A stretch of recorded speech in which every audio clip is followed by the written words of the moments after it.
Abierta de la mañana. Hoy es día 1 de octubre y se celebra pues ese aniversario del referéndum ilegal que tuvo lugar ese 1 de octubre del año 2017. Lo están celebrando pues la propia Generalitat, el Govern de Cataluña, las diferentes asociaciones independentistas y el independentismo en general, ¿no?, que lo marca como un punto de partida o en ese intento de enfrentarse al Estado en la consecución de la secesión de Cataluña. Un 1 de octubre de 2019 que viene muy calentito por todo lo acontecido en los últimos tiempos, esos CDR detenidos por terrorismo, la negación por parte de los independentistas de que eso haya ocurrido, sino que todo es, a su parecer, un montaje del Estado, y por supuesto esa sentencia del Tribunal Supremo que tendrá lugar en las próximas 2 semanas, saldrá a la luz y conoceremos la pena que conllevarán pues todos esos dirigentes independentistas, aparte de los de la ANC Unión Cultural, que llevaron a cabo ese golpe de Estado, que todavía sigue muy vivo, como bien ha dicho Quintorra, porque el objetivo sigue siendo la independencia. Están viendo ustedes en imágenes esa conmemoración del 1 de octubre que ha realizado la propia institución, es decir, la propia institución de una comunidad autónoma, la Generalitat de Cataluña, en este caso, celebrando, conmemorando algo de todas maneras ilegal, y algo pues que por lo que van a ser juzgados, lo que ya han sido juzgados, y posiblemente hay una sentencia condenatoria de sus compañeros. Vamos a estar muy pendientes de lo que acontece en este 1 de octubre a lo largo de todo el día, porque las movilizaciones parece que van a ser muchas y posiblemente con bastante gente. Y vamos a estar muy pendientes de todo esto porque de aquí a dentro de 2 semanas puede que la situación en Cataluña empeore, y la verdad que puede que lo haga de una forma drástica. Ahora comentaremos todo el tema en Cataluña, no solo a nivel autonómico, sino también a nivel de Barcelona, donde ayer también tuvimos un episodio que demuestra, ¿no?, la tensión y la falta de convivencia que se está viviendo ahora mismo en esa región de nuestro país.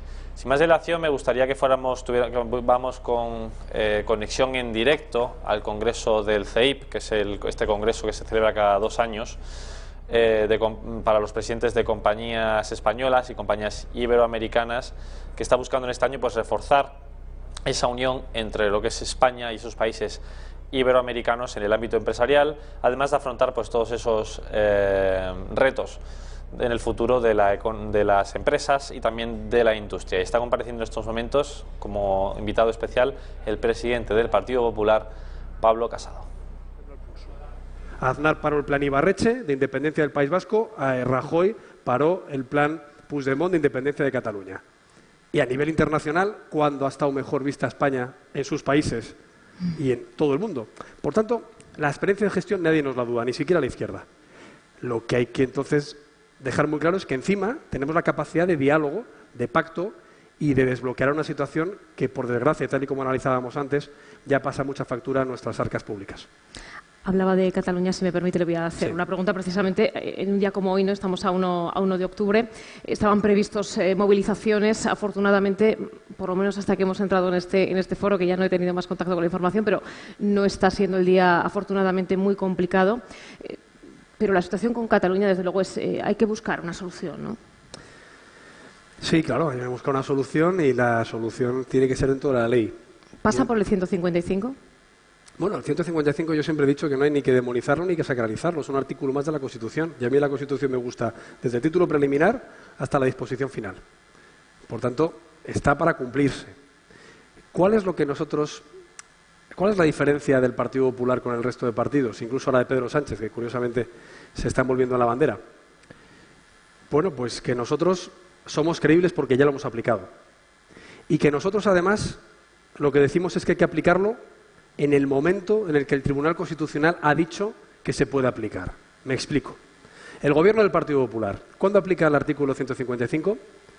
Cuando la resolución del Parlamento de Cataluña es recurrida al Tribunal Constitucional, el Tribunal Constitucional manda un requerimiento a la Generalitat, es incumplido y entonces se activa la previsión del Gobierno de mandar un requerimiento de cumplimiento de la Constitución a la Generalitat, que al incumplirse inicia el procedimiento que recoge la Constitución.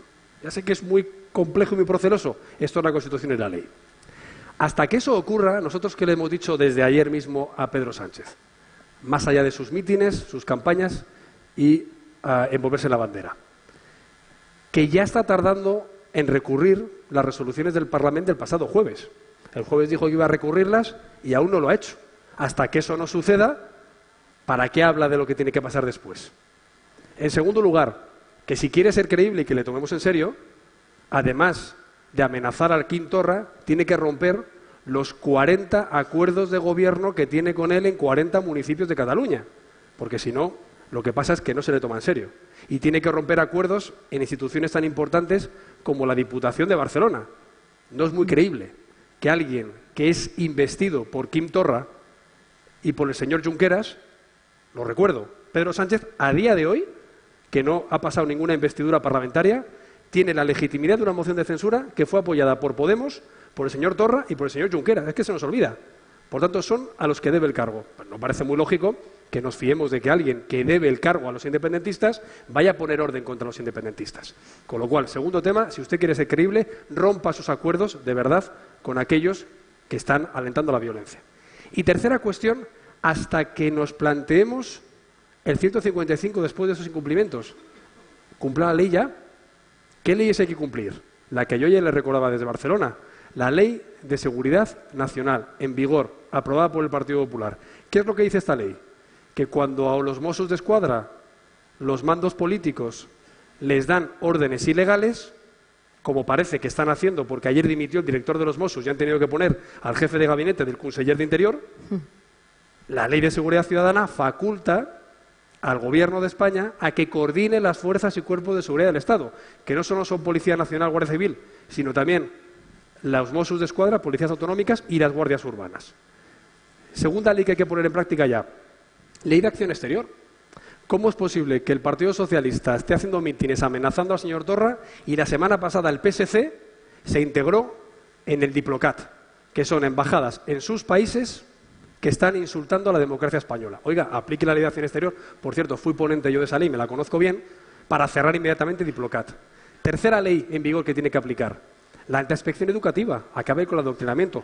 Cuarta ley, Ley de Estabilidad Financiera, para que no haya malversación de fondos para la independencia. Quinta ley, Ley General Penitenciaria, que no haya mítines en las cárceles a favor de los presos que están allí por dar un golpe al Estado supuestamente, tal y como dice el juez. Otra ley, Ley General Audiovisual, para que no haya propaganda en los medios de comunicación públicos a favor de la independencia. En definitiva, si hay que aplicar el artículo 155 por los incumplimientos de la Generalitat, no solo lo apoyaremos, sino que somos el único partido que ya lo ha puesto en práctica.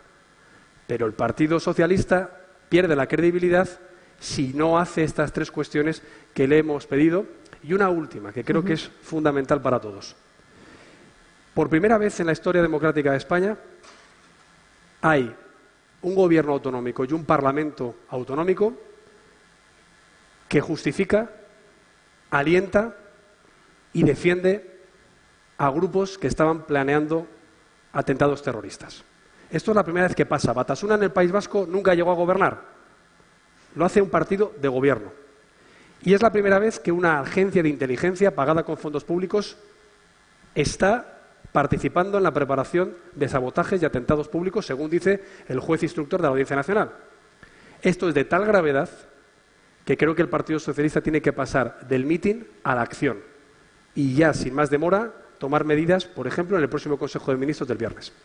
Bueno, si le parece, para ir terminando, porque tenemos un cronómetro aquí que se nos ha terminado ya y nos están advirtiendo de que estamos fuera de hora, pero sí que por terminar, sobre todo cerrando con la idea económica de este foro. Preparando esta entrevista, hablando con compañeros, utilizamos la expresión, nos salió la expresión, el dinero tiene miedo, ¿no? Y eso es cierto, ¿no? El dinero tiene miedo cuando la situación es complicada. Por lanzar ese mensaje, ¿puede llegar un momento, o estamos ya en la vía de conseguir que haya una estabilidad que permita que las inversiones no teman llegar a España, por esa inestabilidad política que hablamos, por no saber qué tipo de gobierno va a haber, qué políticas va a haber? Bueno, España es un país maravilloso para invertir y yo siempre voy a defenderlo a pesar de que tenemos un mal gobierno. Pero no tenemos un gobierno, es un gobierno que quiere estar en funciones y que no quiere gobernar. Yo creo que lo que necesitamos es certidumbre y lo que nosotros proponemos, puedo hablar de nuestro programa electoral, es una revolución fiscal. bajar el impuesto de IRPF, el impuesto de sociedades, bajar si se pueden, en cuanto se pueda, las cotizaciones sociales, suprimir patrimonio, donaciones, sucesiones, no implantar la tasa a las tecnológicas, no implantar la tasa Tobin. Al revés, lo que queremos es que las empresas británicas que se tengan que deslocalizar vengan a nuestro país. Somos un hub imprescindible en comunicaciones, en seguridad jurídica, en sistema sanitario, en vivienda que no es cara, en disponibilidad de oficinas, en alta velocidad ferroviaria, en hub aéreo de Barajas a toda Latinoamérica. Somos un hub político también con buenas relaciones con el Mediterráneo, con el norte de África, con el África occidental. Somos el país prevalente atlántico en la Unión Europea. Tenemos un vínculo histórico con los Estados Unidos. Tenemos el español, que hablan ya 500 millones de personas, segunda lengua más hablada en Estados Unidos y la segunda lengua extranjera que se enseña en China. Por tanto, este país, a pesar de algunos políticos, es un país sólido en el que se tiene que seguir confiando. Ahora bien, tenemos que hacer los deberes. Yo siempre digo una frase de Jacques Delors, que me habrán escuchado, la de la bicicleta, ¿no? La economía es como una bicicleta. Tú puedes dejar de pedalear un tiempo y sigues avanzando. Pero si no reanudas el pedaleo, te acabas cayendo. Esto es lo que pasa en la economía. Tú puedes dejar de reformar un tiempo y por la inercia puedes seguir incluso creciendo. Pero como no reanudes las reformas, te vas a acabar cayendo. Pasó esto cuando se fue Aznar del gobierno. La inercia duró un par de años. Llegó una crisis brutal, negada, ocultada, como ahora en Nueva York. Pasó, o está pasando ahora, cuando hemos dejado el gobierno de Mariano Rajoy. Hemos dejado ya las reformas macroeconómicas funcionando, pero hay que volver a reactivar el círculo virtuoso de la economía. Y yo por eso me comprometo a dar certeza, una estabilidad política, pero sobre todo un atractivo para la inversión y para el desarrollo empresarial, también en este mundo de la digitalización, en el que necesitamos abordar esas oportunidades inmensas en la cuarta revolución industrial, y que yo creo que después de estas elecciones hay una oportunidad para que el Partido Popular, con un escaño más que Pedro Sánchez, forme gobierno rápidamente. Y lo vuelvo a decir, una vez que no se ha podido hacer España Suma, el Partido Popular ya no apela a una mayoría, sino que con un escaño más que Pedro Sánchez lograremos desbloquear la situación y poner en marcha todas las reformas que hacen falta.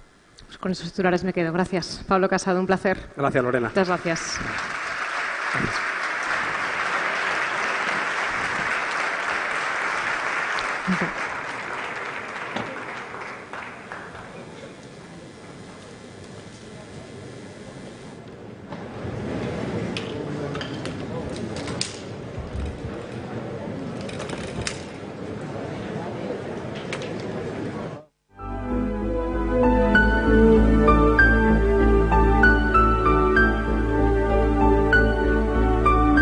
Bueno, pues ya estamos de vuelta. Hemos escuchado a Pablo Casado comentando muchos de los temas de la actualidad política española, entre ellos el posiblemente más importante, que es el desafío catalán, que todavía sigue vigente. ¿Qué te ha parecido la intervención de Casado y esa hoja de ruta para acabar de una vez con este golpe de Estado? Pues mira, esta parte de Pablo Casado yo creo que la hace muy bien, que es explicar el diagnóstico de la cronología de que deben de tener los hechos. Ha puesto de manifiesto los tres detalles que en opinión suya, yo creo que de muchos españoles, compartidos por muchos, debe criticarse al gobierno de la nación, y es que no ha hecho todavía nada en relación a los actos del día del jueves, las cuestiones del Parlamento que fueron aprobadas el jueves, que es absolutamente inadmisible en términos jurídicos y políticos. Se ha anunciado que se va a hacer algo, pero todavía a día de hoy no se ha procedido a dicho recurso. Por otro lado, existe también la necesidad de aplicar el 155 precisamente con cierta base jurídica. Esa base jurídica va precisamente por la que el Constitucional se pronuncie al respecto.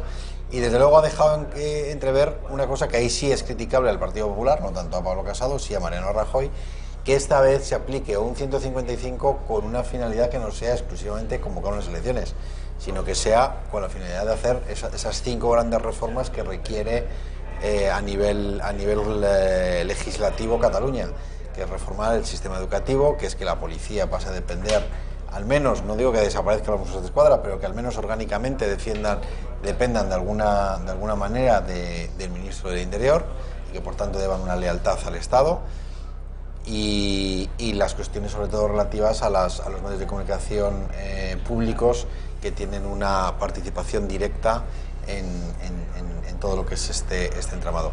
El colmo de los colmos es el acto de hoy, esto ya es la máxima provocación para poder aplicar un 155, que es que nada más y nada menos que la propia sede de la Generalitat, es decir, la propia sede del gobierno de todos los catalanes, se haga un acto de propaganda en favor de el 42% de los catalanes, en el mejor de los casos, que son el número de personas que apoyan las tesis estas procomenos de la rebeldía, de estar en contra del propio Estado de Derecho. Todo esto pues hace inequívoco que, no sé si porque estamos en periodo electoral o qué, pero hay sobradas razones para la nueva aplicación del 155, y bueno, sería deseable que después del 10 de noviembre, pues el resultado en las urnas, y tanto en Congreso como en el Senado, den que haya una mayoría de partidarios de su aplicación, porque desde luego creo que el Partido Socialista, me suena todo esto mucho más a cuestión electoral que a cuestión de tener la certeza de que hay que actuar. Pues efectivamente el Partido Socialista, ahora que estábamos, como bien has dicho, en pre-campaña, está vendiendo que va a tener mano dura con el separatismo si ellos se salen del tiesto, si se salen de lo que es la ley y la Constitución. Y fíjate lo que ha dicho Pedro Sánchez esta mañana en la SER, porque no solo va a impugnar al Tribunal Constitucional, eso es lo que ha dicho, todavía, como bien ha dicho Casado, todavía no lo ha hecho. Ya llevamos, bueno, no una semana, pero sí que llevamos jueves, viernes, sábado, domingo, lunes y hoy es martes, ya van unos cuantos días, y pues ha dicho que va a llevar a cabo un requerimiento a la mesa del Parlamento para que decisiones como estas o reclamaciones como estas no puedan salir de una Cámara Autonómica como es el Parlamento de Cataluña. Vamos a verlo. También vamos a enviar un requerimiento a la mesa del Parlamento de Cataluña en relación con este tipo de resoluciones que se están planteando por parte de la mayoría parlamentaria independentista. Y yo lo que espero es que al final no sigan contribuyendo a que haya más fracturas, a que no haya convivencia en Cataluña, a que, en definitiva, haya más errores, hasta incluso algunos que hemos visto durante estas últimas semanas, y es el no, digamos, separarse, no condenar de manera rotunda y firme cualquier indicio de violencia. Al contrario, hemos visto por parte del presidente de la Generalitat amparar, incluso pues banalizar algunas de las actuaciones que se han llevado por parte del Poder Judicial y también de las fuerzas y cuerpos de seguridad del Estado. Esto a nosotros nos ha parecido grave desde el punto de vista político. Nosotros no amenazamos, nosotros sí advertimos. La principal responsabilidad que tiene todo gobierno es el de garantizar la seguridad, en este caso también la convivencia en Cataluña.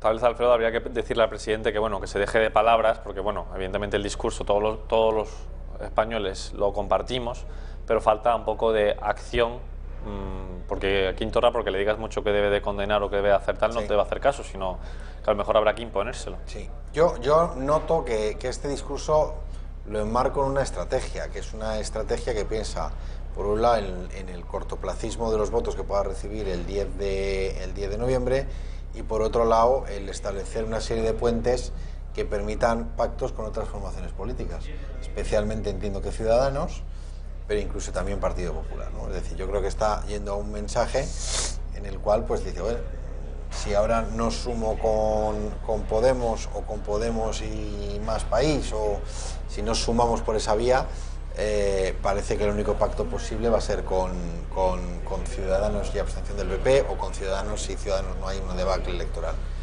Entonces a mí me suena mucho más a tratar de centrar un discurso en el que yo personalmente creo que no cree, porque él hasta hace un mes ha estado hablando que cualquier solución en Cataluña tiene que ser vía votación, es decir, vía reforma de estatuto, admitiendo las posibilidades de hacer un cupo como en el País Vasco, etcétera. Entonces, no sé, yo desde luego no daría mi confianza a este señor, porque creo que esto lo hace por una cuestión meramente de pragmatismo electoral.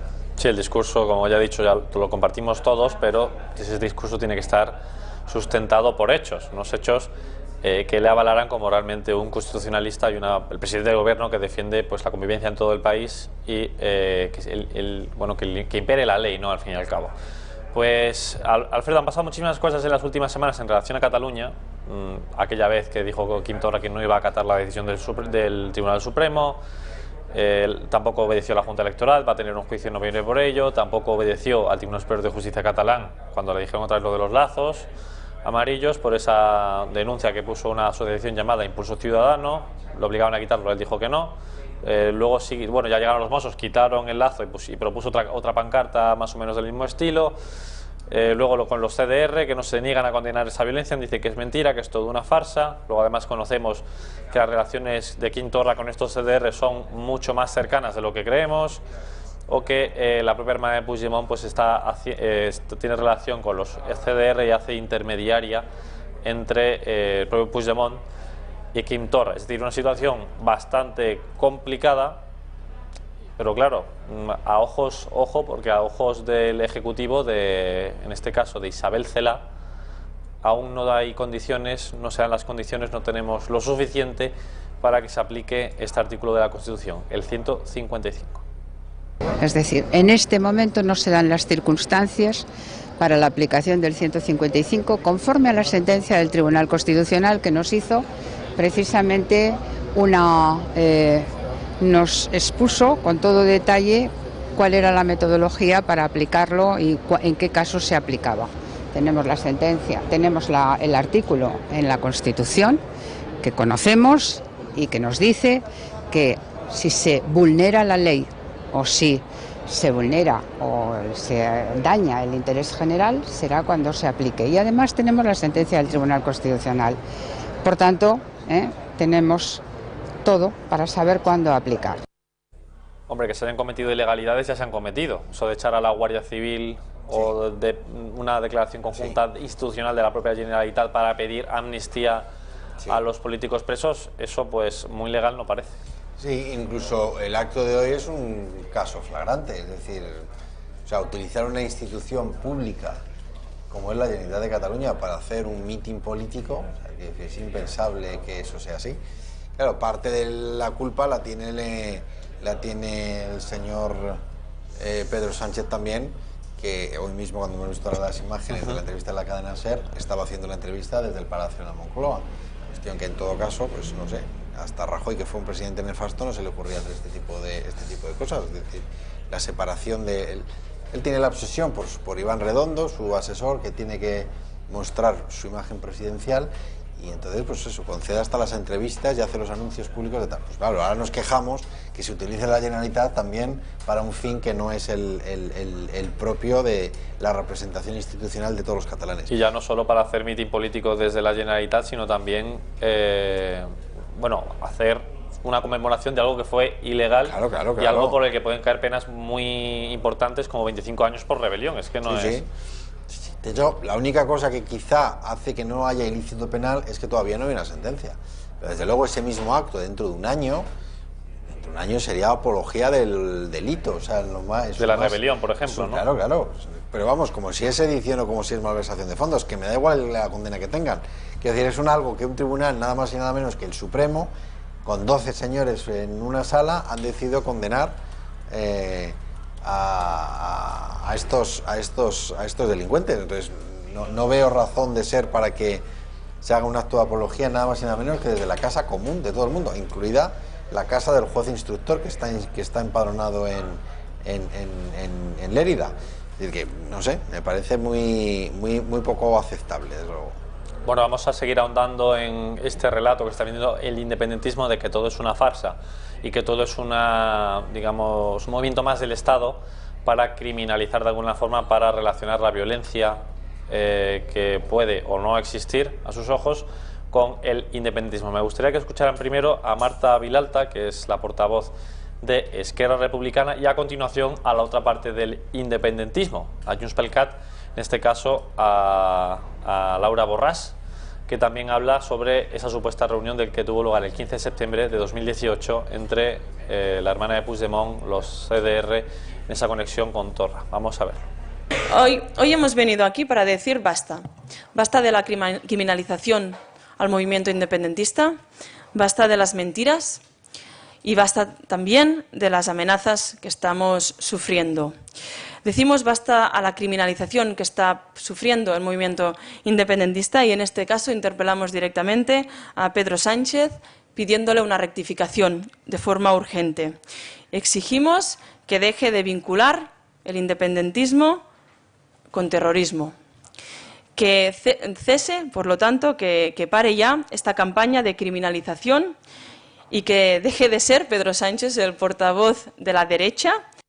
Uno de los índices de calidad democrática de cualquier país es el funcionamiento del sistema judicial. Que se produzcan estas filtraciones es algo que debería de preocupar y además que tiene la posibilidad de ser penada por parte de quien está llevando a cabo esta degradación, que genera un juicio paralelo en base a informaciones que no podemos contrastar porque no tenemos acceso al sumario. En cualquier caso, lo que se filtra pues tiene una credibilidad que cae por su propio peso. Es evidente que el presidente Torra y el presidente Puigdemont no necesitan ningún intermediario, no necesitan ningún tipo de enlace para comunicarse, están en comunicación permanente, por lo tanto no damos ninguna credibilidad a estas filtraciones que se han producido. Bueno, es que, Alfredo, viven en otro mundo total, un mundo paralelo, sí, en el que todo es como ellos dicen y todo lo que ocurre en la realidad, que es que tenemos hasta un proceso abierto desde hace más de un año por la Audiencia Nacional, pues no existe y es todo una farsa. Sí, sin duda. De hecho, bueno, es absurdo lo que está diciendo porque creo que cualquier español conoce a raíz del sumario de Gürtel o a raíz del caso Nos. Conocemos los correos electrónicos que mandaba nada más y nada menos que el yerno del rey. Es decir, sabemos que iban a clases de baile, que dónde han comido, qué viajes han hecho, dónde se compran las corbatas. Es decir, o sea, el grado de conocimiento que hay de cualquier proceso judicial en España es muy superior a lo que conocemos de este caso. Es decir, están haciendo una demagogia y un victimismo sobre algo que no procede, sobre todo y esencialmente porque simplemente es falso. O sea, de cualquier procedimiento que haya en España judicial, conocemos muchísimos más datos de los que conocemos ahora mismo. Entonces, cae por su propio peso porque no tiene vamos, ningún tipo de ni de cualquier atisbo de parecerse a cualquier tipo de realidad. Entonces, lo que es grave de este procedimiento es, que es lo que ellos no responden, si estos señores compraron goma 2 o no compraron goma 2. Eso es lo que es relevante. Y según la Guardia Civil, se ha adquirido esa goma 2. Luego a mayores pues podemos discutir sobre si de verdad a Quim Torra les iba a ver la prueba del Parlamento para que hicieran dentro actos terroristas. Sí. Bien, toda esa parte puede ser mucho más discutible sobre si era una cuestión imaginaria o ficticia o si era ya un plan en concreto y real. Pero que habían comprado explosivos es una cuestión que está constatada. Por tanto, eso en cualquier sitio, una persona que compra goma 2 se le llama terrorista. Y es un terrorista que además coincide que es independentista. ¿Quiere decir que todos los independentistas son terroristas? Pues hombre, evidentemente no. Pero desde luego sí es cierto que los CDR son personas que están en la raya de la legalidad. Y que hay un señor que es nada más y nada menos que el presidente de la Generalitat que está diciendo que sean duros, que sean contundentes, que les está incitando. Entonces, si hacemos otra analogía y lo comparamos con otro partido político, sería absolutamente impensable, pues yo que sé, que Santiago Abascal diera alas a un colectivo que rozase la violenta. Imaginémonos, no sé, que le dice a los Ultrasur: oiga, ustedes tienen que estar encima, presionen. La que se montaría, bueno, se montaría algo escandaloso. Bueno, desde Vox estaría legalizada y Santiago Abascal en prisión. O sea, es que sería impensable a la inversa. Pues, de hecho, has hablado de Santiago Abascal y Santiago Abascal lo tiene muy claro, lo que hay que hacer con la Generalitat, lo que hay que hacer con los independentistas y es lo que hay que hacer con la cabeza inteligente, la que lleva la inteligencia de todo este proceso, que no es otro que Quim Torra. Ojo a lo que dice Santiago Abascal. Una Generalidad en absoluta rebeldía contra las instituciones, estamos en la vía eslovena, estamos en la vía terrorista y estamos ante un separatismo que se comporta peor incluso que el PNV en sus peores momentos. Porque el PNV, cuando se aprovechaba de la existencia del terrorismo de ETA, lo hacía con cierto disimulo. En este caso estamos viendo cómo el presidente de la Generalidad está defendiendo a unos personajes a los que han encontrado con explosivos y con la intención de atentar. Por lo tanto, yo creo que solo cabe proceder a la detención de Torra. De hecho, si nosotros somos elegidos, si los españoles nos dieran el gobierno, al día siguiente daríamos la instrucción al ministro de Interior para que, ante la comisión de un delito flagrante, y hay una clara conspiración para la rebelión, se procediera a la detención de Torra y se le pusiera a disposición judicial con una querella de la Abogacía del Estado. ¿Qué te parecen las intenciones de Santiago Abascal y de su partido Vox? Bien, me parecen bien porque de hecho, pues, a ver, si es cierto, diré que bueno, una cosa es hacer esto como presidente del gobierno y otra como presidente de Vox. Es decir, que bueno, el Estado debe ser, por suerte o por desgracia, muy garantista, ¿no? Entonces, en ese sentido, yo no diría tanto el instar a la detención al ministro del Interior. Desde luego sí lo de la abogacía del Estado.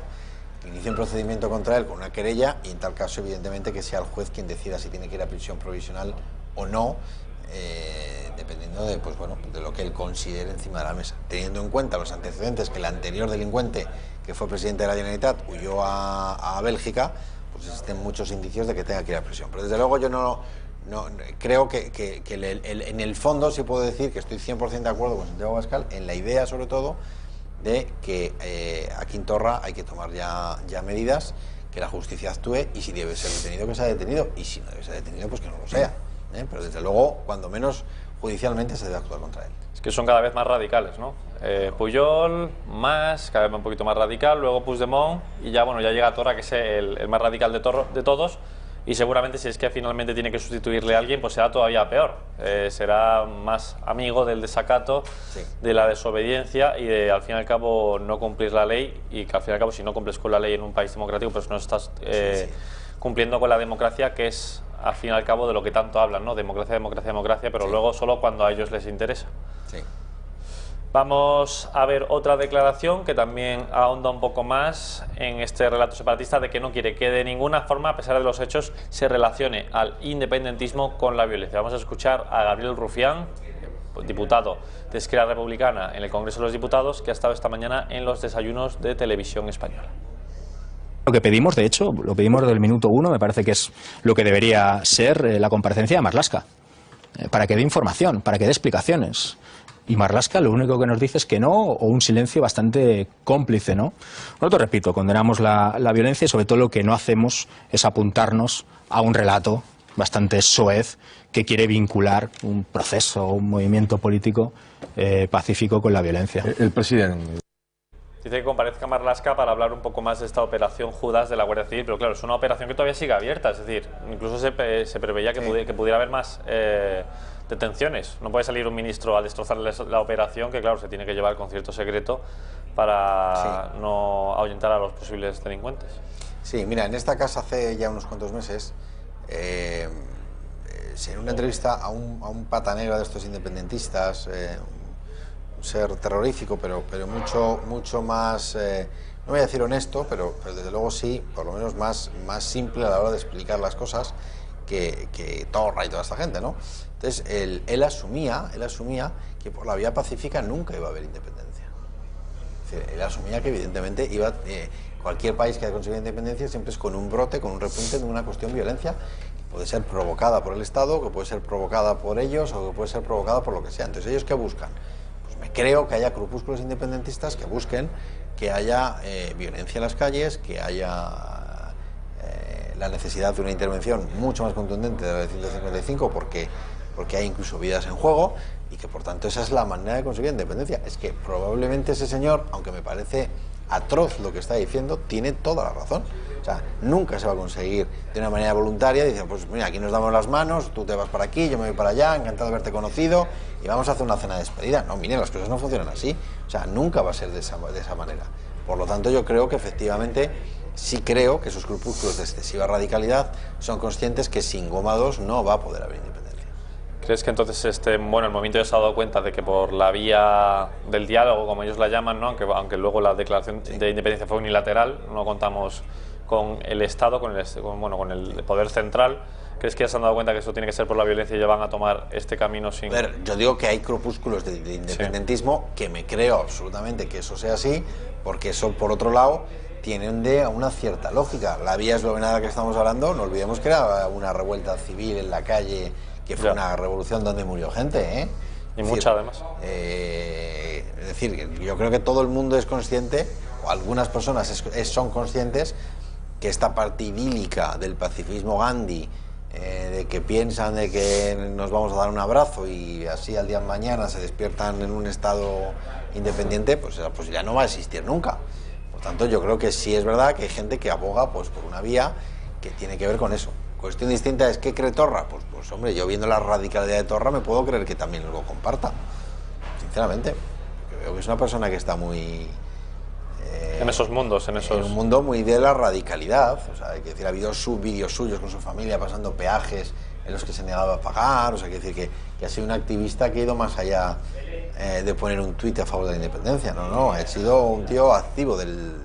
Sí, no, y que la radio dice tan tranquilamente que sí, todos mis familiares son miembros de los CDR y son pues gente que lo que hace en la calle es quemar contenedores incluso ahora que están preparando atentados terroristas, es decir, sí. Y lo dice tranquilo, a él le parece lo más él lo ha normal dicho abiertamente, lo de apretar, sí. O sea, esa frase la ha dicho públicamente, o sea, no era un ámbito restringido, no, era un ámbito con las cámaras de todas las televisiones de todas partes, sí. Donde sin ningún rubor les pedía que siguieran apretando, o sea que, bueno, pues en cierto modo hay cierta convivencia al menos con ellos. Para seguir hablando, hemos visto la declaración de Gabriel Rufián, que no quiere de ninguna forma que se una al terrorismo y la violencia. Pues tenemos un tuit preparado que me ha parecido al menos divertido, ¿no? Recordarás esta polémica de los militares que dejaron sus armas en el suelo, que luego se descubrió que no era por decisión propia, sino que se lo habían ordenado, no las dejen ustedes en el autobús, vaya que las roben o lo que sea. Pero es que fíjate lo que dice Gabriel Rufián, dice: exigimos al Partido Socialista y a acólitos que condene la presencia probada de militares armados bebiendo en bares de Cataluña con el riesgo de violencia extrema evidente que ello supone. Y lo exigimos ya. A él le parece que unos militares se tomen una cerveza y con sus armas cerca, pues evidentemente son militares, le parece que esto es un riesgo para la convivencia y para la seguridad en Cataluña. Sí, nada, la verdad que el tuit dice todo por sí mismo, es decir, a ver... Ahora que dice la chorrada más grande, ¿no? Son militares, son españoles y están en España, o sea, sí. Es que no hay mucho más que decir. O sea, me preocupa mucho más que por ejemplo, pues quieran comprar metralletas a los Mossos de Escuadra, como querían comprar, por ejemplo, pues que es una policía que no es leal al Estado, pero que militares tengan armas, pues no sé, es que es algo como... Y además es que es por órdenes, no están desobedeciendo a nadie, sino que les dijeron manténgalas con ustedes, que es la forma más segura de tener estas armas. Es como se dice que pónganse un lacito y tápense la bandera de España que llevan ustedes en el brazo, porque es provocar, es que no sé, o sea, es que es algo que es un sinsentido. Desde hace muchos años esto ha cogido una deriva que lo que es preocupante es que haya 2 millones de personas que les apoyan electoralmente y que muchos de esos 2 millones son personas muy normales. O sea, es decir, es gente muy de... hay arquitectos, hay abogados, hay médicos, padres de familias... Porque esto es emocional, que la razón no importa en este tema. No puedo entender qué puede llevar a un señor que hoy no condena que a unos señores que tienen goma 2 se les considere terroristas y dicen que es un relato y una ficción inventada. Pero vamos a ver, señores, es que hay cosas que es pasar un determinado umbral.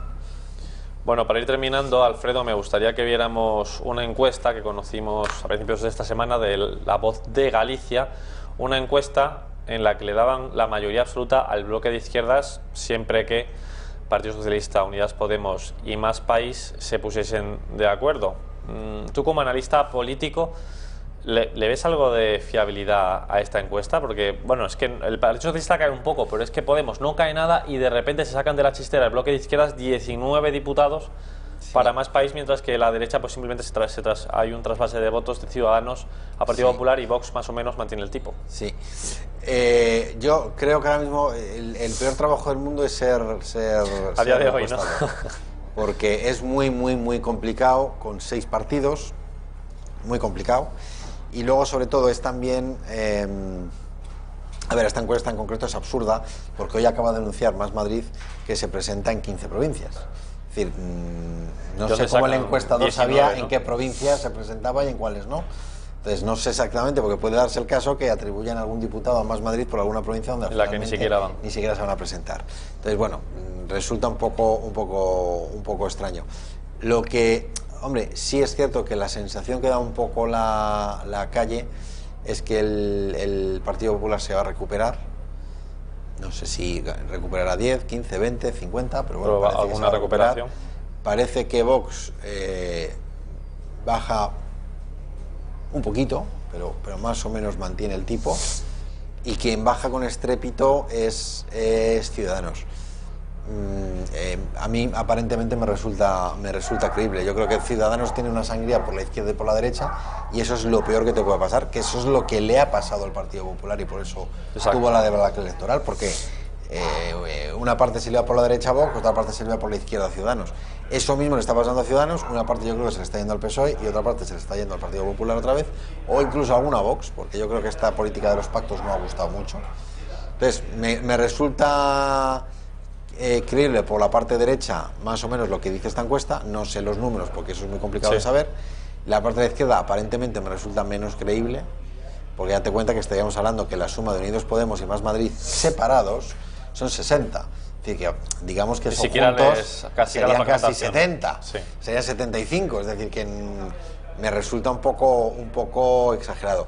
Y yo sí tengo ganas de ver qué sucede realmente, porque no sé si Más Madrid va a sacar mucho, Más País va a sacar mucho, va a sacar poco, no sé si Podemos va a haber debacle, no va a haber debacle, porque yo sinceramente creo que si fuese de izquierdas, pues no tengo tan claro que dejará de votar a Pablo Iglesias, porque yo creo que la izquierda, el victimismo siempre vende mucho, y es un poco la víctima, ¿no? Porque yo le veo el maltratado. Yo cuando ya veo que la Chunta, el Compromís, el otro, todos le abandonan, ¿no? Entonces dices, oye, mire, señores, ustedes consiguieron llegar donde llegaron gracias precisamente a Pablo Iglesias. Ahora ustedes abandonan el barco como ratas.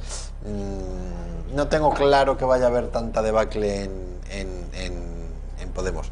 Y luego la otra incógnita, que es el Partido Socialista, pues tampoco lo sé. Es que me cuesta entender que le puede llevar a alguien a votar a Pedro Sánchez, sinceramente. Bueno, pues simplemente que se cree el discurso a pesar de que no tenga los hechos detrás para sustentarlo, claro, así de fácil. Sí. ¿Y por qué crees que se produce esa caída tan brutal? Porque en esta encuesta y en algunas otras, algunos cae 20, algunos cae 10, algunos cae como en esta 30, que es una auténtica barbaridad. ¿Qué es lo que ha pasado con Ciudadanos en estos...? Porque han pasado solo 5 meses o 4 meses. A ver, Ciudadanos ha hecho un discurso que en mi opinión es absolutamente demagógico. Es decir, Ciudadanos entra en una serie de gobiernos en Andalucía, Murcia y Madrid. Y entra en esos gobiernos porque lo apoya Vox.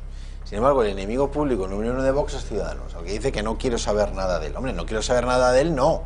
Es que tú gobiernas con los votos de Vox, te guste o no te guste, esa es la realidad. El presupuesto de Andalucía, cuyo consejero es de Ciudadanos, se aprueba porque al final ceden y pactan nuevamente, no solamente la investidura, sino pactan los presupuestos. Entonces, al final, tú no puedes ser socialista por la mañana y conservador por la tarde, o sea... O eres de izquierdas o eres de derechas, y al final si eres de centro, pues el centro lo que tiene, casi todos los partidos de centro lo que tienden es a integrarse o a la izquierda o a la derecha dependiendo de la coyuntura del momento. Pasó con la CDS, pasó con UPyD y probablemente pasará con Ciudadanos, es decir, al final es un voto de la indefinición. Alberto Ruiz Gallardón, que no es sospechoso ni de ser tampoco ni de derechas ni de izquierdas, porque es digamos que una parte más ambigua del PP, siempre definió la existencia de decir, a ver, el centro es un imaginario que no existe. Es decir, tú el centro es una rayita que divide la izquierda y la derecha, y tú no puedes quedarte en la rayita. Es decir, en algunas cuestiones eres que ser de derecha si no estás de izquierda. Claro, entonces puedes decir, bueno, pues quiero poner un pie en la izquierda y otro pie en la derecha. Vale, pues ya te estás posicionando. Es decir, ya en unas cosas de izquierdas y en otras cosas eres de derecha. Pero el centro es algo etéreo que no existe. Es decir, o estás a favor de los impuestos altos o a favor de los impuestos bajos. No puedes decir, estoy a favor de que los impuestos medios, porque no existe ese concepto, ¿no? Entonces, esto es un poco eso. Es decir, Ciudadanos está pagando el peaje de que al final, si estás votando algo que es indeterminado, pues llega un momento en que el que te votaba pensando que tú eras de izquierdas y ibas a pactar con el Partido Socialista se siente decepcionado porque has pactado con la derecha, y el que pensaba que eras de derecha y que ibas a hacer como en Andalucía, un pacto a 3, viendo el trato que das a Vox, pues dice, coño, tú eres de izquierda. Entonces al final dijo que no iba a pactar bajo ningún concepto con Pedro Sánchez y lo firma ante notario y no sé qué y no sé cuál en campaña electoral. Lo ha ido cumpliendo. Pero el día que empiezan, antes de convocarse las elecciones, lanza una oferta diciendo, si usted renuncia en Navarra, le voto. Bueno, pero usted no decía que nunca iba a pactar con Pedro Sánchez. Si ya le está haciendo una oferta. Claro, todos sabemos que es electoralismo, que era mentira, que era hueco.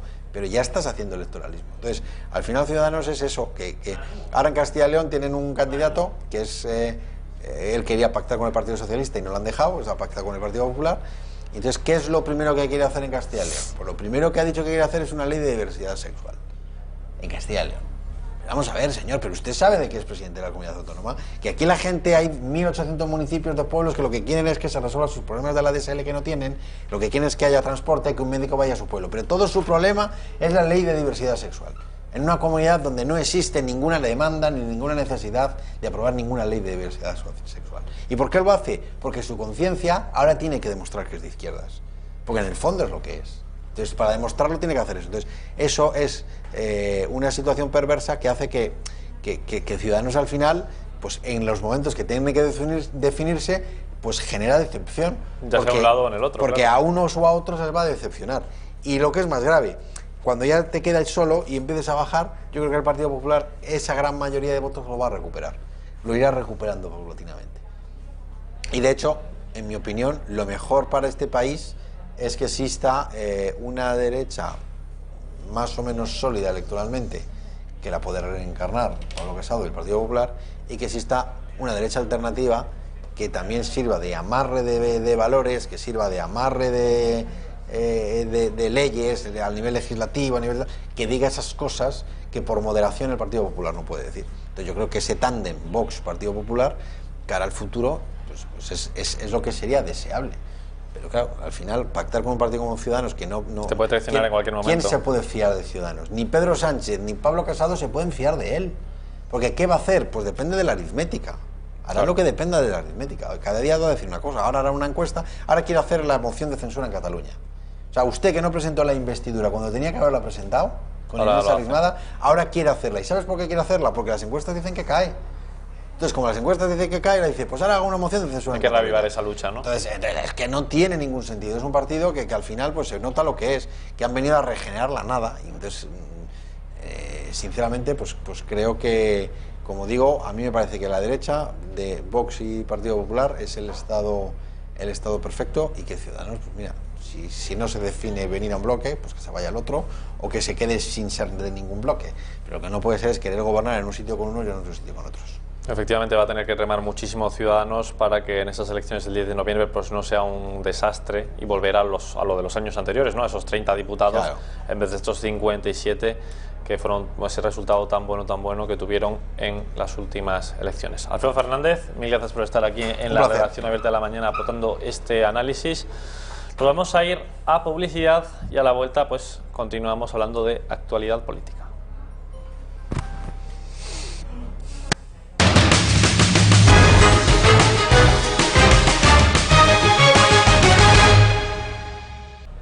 Pues ya estamos de vuelta en la redacción abierta de la mañana, son las 1:20 de la tarde y tenemos conexión en directo con mi compañera Cristina Ramos, periodista que está en el Congreso CEAPI, ya saben ustedes, este Congreso Bienal Iberoamericano para presidentes de empresas y para familias empresariales. Cristina, muy buenas.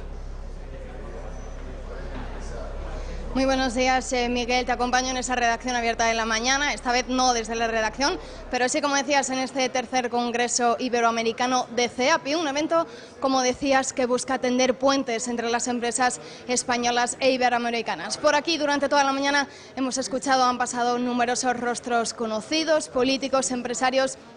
Todos ellos han reivindicado la importancia de la innovación y la sostenibilidad en el mundo empresarial. Hace muy poquitos minutos terminaba esa comparecencia de Pablo Casado, quien entre aplausos comenzaba este acto asegurando que espera que en el acto que se celebre el año que viene venga en calidad de presidente del Gobierno. Han sido numerosas las preguntas que le han hecho en este evento. Ha asegurado que esta fórmula de España Suma no funciona porque Ciudadanos no quiere sacarla adelante. También asegura que el artículo 155, esa polémica, era inevitable no preguntarle, y ha respondido que es su partido, el Partido Popular, quien fueron los primeros en querer aplicarlo y que depende de Pedro Sánchez que rompa este pacto con los independentistas. Y ya por último también se ha mojado porque en materia económica asegura que su partido, su programa con el que se van a presentar en estas próximas elecciones del 10 de noviembre, asegura que tienen la fórmula para acabar con la insostenibilidad que a su juicio es a lo que nos ha llevado el gobierno de Pedro Sánchez.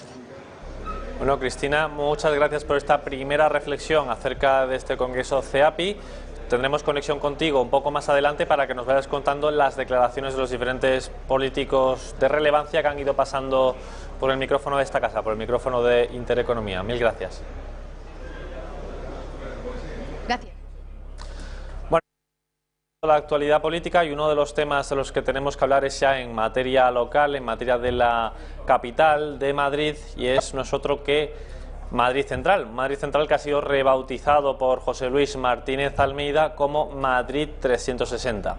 Se hizo un estudio en el que se comprobó que Madrid Central no ayudaba realmente a mejorar la calidad de aire en la capital, porque Madrid está dividida en 24 estaciones y solo se mejoraba la calidad del aire en las centrales. Ya saben ustedes, zona de Gran Vía, Sol, etcétera, etcétera, es decir, en 4 de ellas. Ahí la calidad del aire efectivamente mejoraba por las restricciones al tráfico de los coches más contaminantes. Sin embargo, en el resto de estaciones, las 19 o 20 restantes, no era así, sino que la contaminación subía porque el tráfico no deja de fluir, sino que va por otras partes de la ciudad. Pues bien, a raíz de este estudio, Martínez Almeida ya ha presentado su propuesta de Madrid Central. Como ya les he dicho, se va a llamar Madrid 360, y si les parece, pues podemos ver el spot promocional de esta nueva, ley de restricción del tráfico para mejorar la calidad del aire en la capital de España, en Madrid. Vamos a verlo. Hace ya tiempo que tenemos un sueño, y por fin ha llegado el día de hacerlo realidad. Hoy ponemos en marcha una estrategia para que Madrid vuelva a ser una ciudad llena de vida. Para que nuestras calles se abran a todos.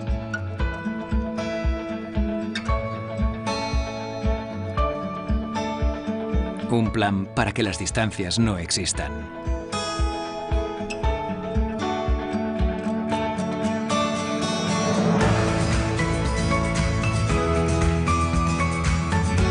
Que sea cual sea la forma que elijas para moverte, esta sea sostenible.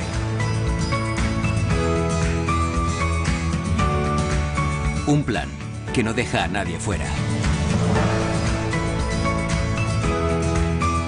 Diseñado para llegar muy lejos. Porque Madrid se merece ser más grande.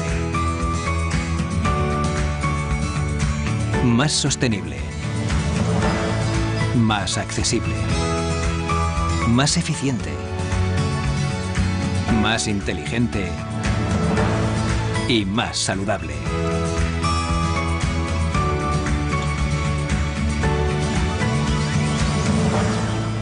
Hoy empezamos un nuevo camino y lo recorreremos juntos, moviéndonos siempre hacia adelante, hacia un futuro sostenible, en el que Madrid vuelva a ser un referente en Europa y en el mundo. Queremos que Madrid sea como quieres que sea, una ciudad para vivirla. ¿Nos ponemos en marcha?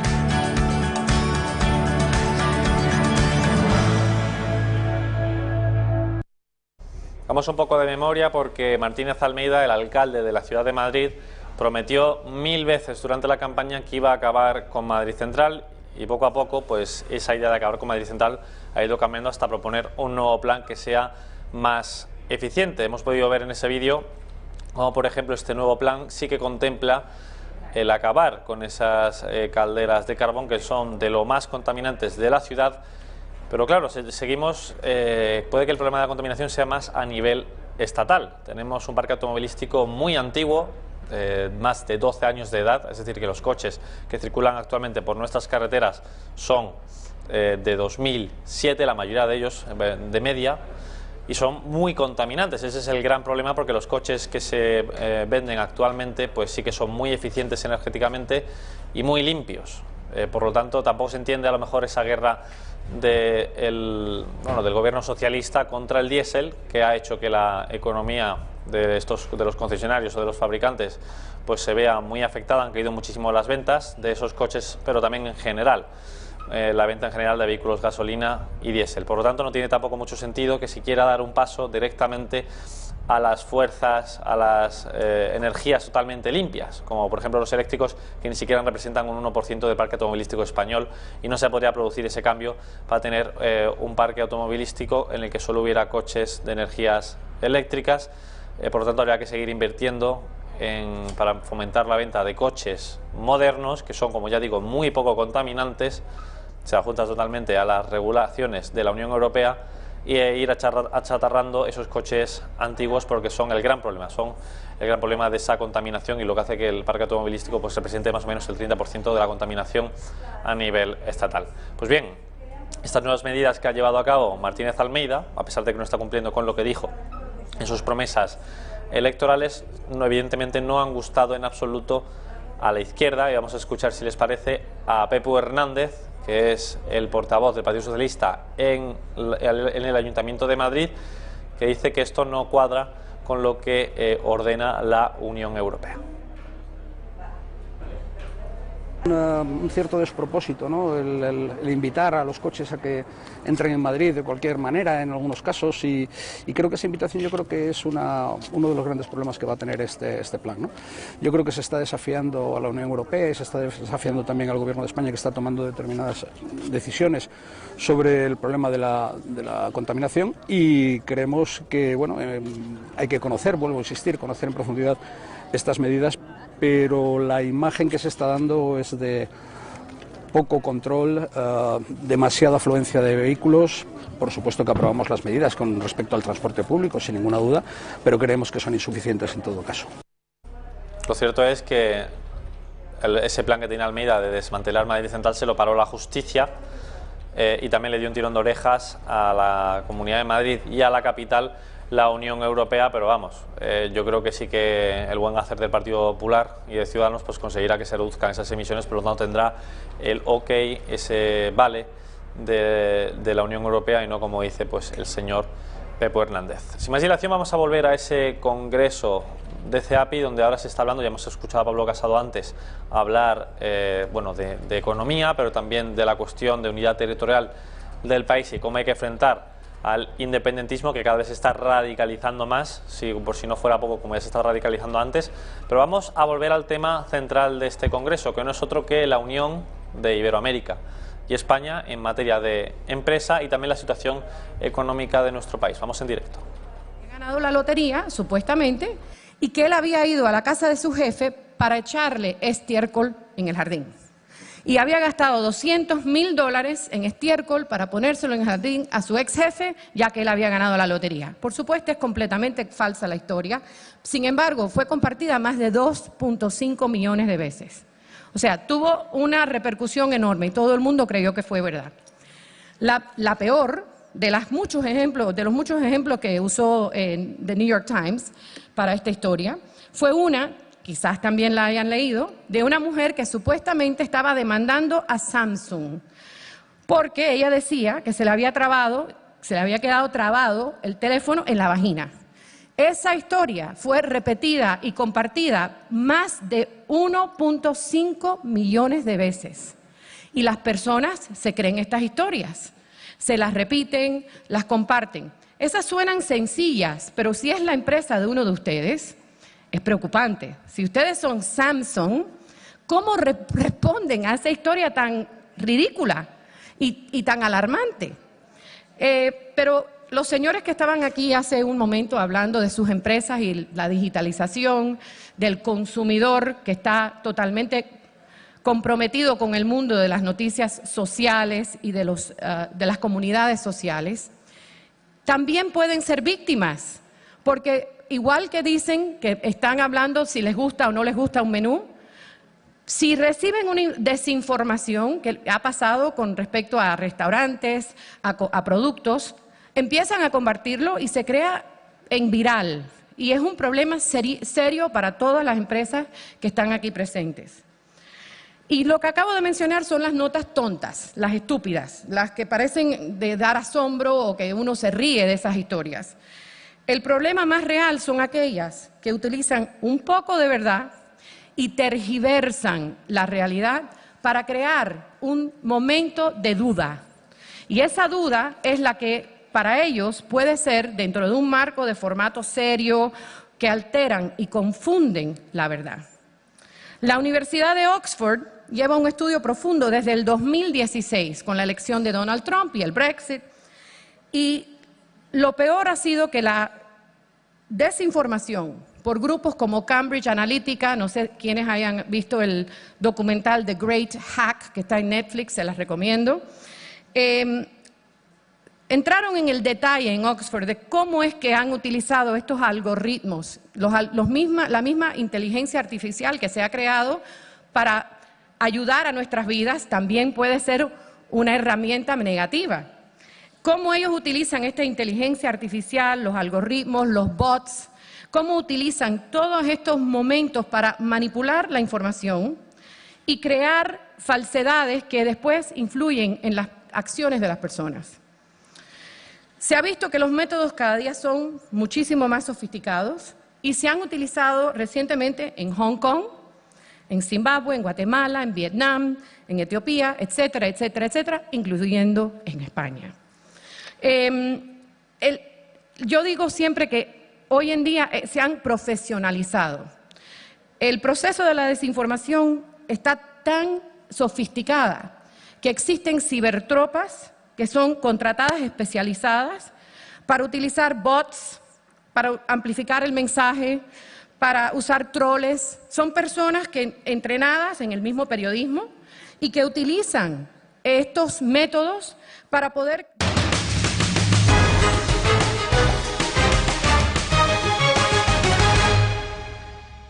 Ya estamos de vuelta en la redacción abierta y a raíz de la exhumación de Franco y del blanqueamiento total que se ha hecho de la Segunda República, de ese periodo tan convulso de la política española y de nuestra historia, pues tenemos a Jorge Álvarez, historiador. Muy bienvenido. ¿Qué tal?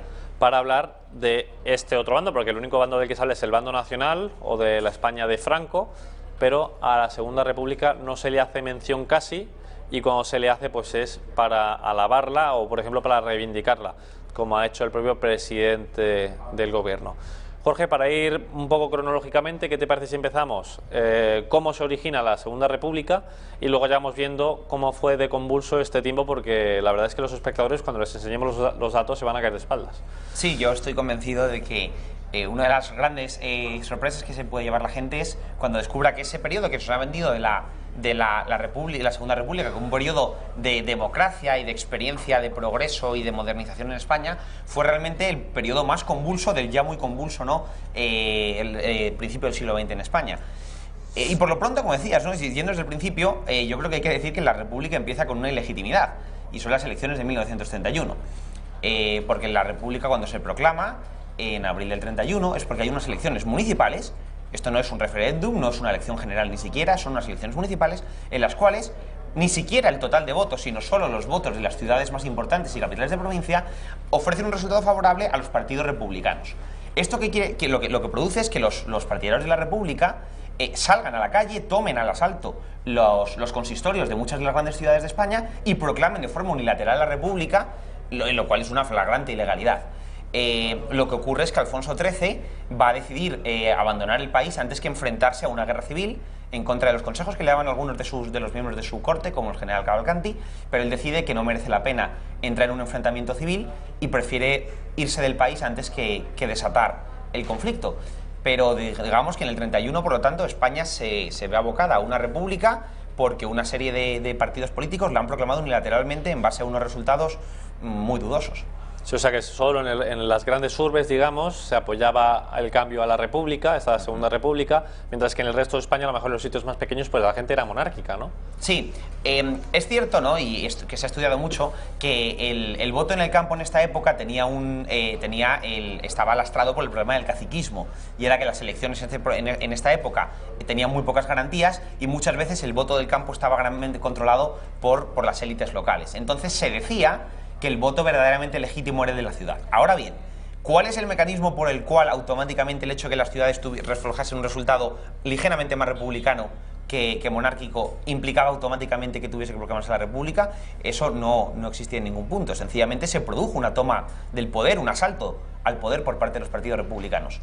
O sea, que se quejan realmente de que Franco pues diera este golpe, este levantamiento y acabará con la República, pero ellos realmente lo empezaron también de alguna forma similar, ¿no? Un poco por las bravas, ¿no? Por supuesto, la República empieza con un golpe de Estado, un asalto al poder.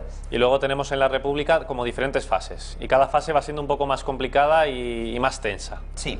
Aquí lo que ocurre es que una vez se proclama la República hay un debate muy grande entre los partidarios de la monarquía y las derechas sobre qué hacer precisamente ante esta política de hechos consumados que ha ocurrido. Y la mayoría lo que deciden precisamente es que lo mejor es aceptar las consecuencias e intentar trabajar como si la República fuese un gobierno legítimo. Y por eso tendremos partidos de derechas como la CEDA, políticos de derechas como José María Gil Robles, etcétera, que deciden participar dentro del nuevo orden republicano. Lo que pasa es que conforme pase el tiempo, los partidos de izquierdas van a ser cada vez más agresivos en su intento de expulsar del espacio político público a las derechas.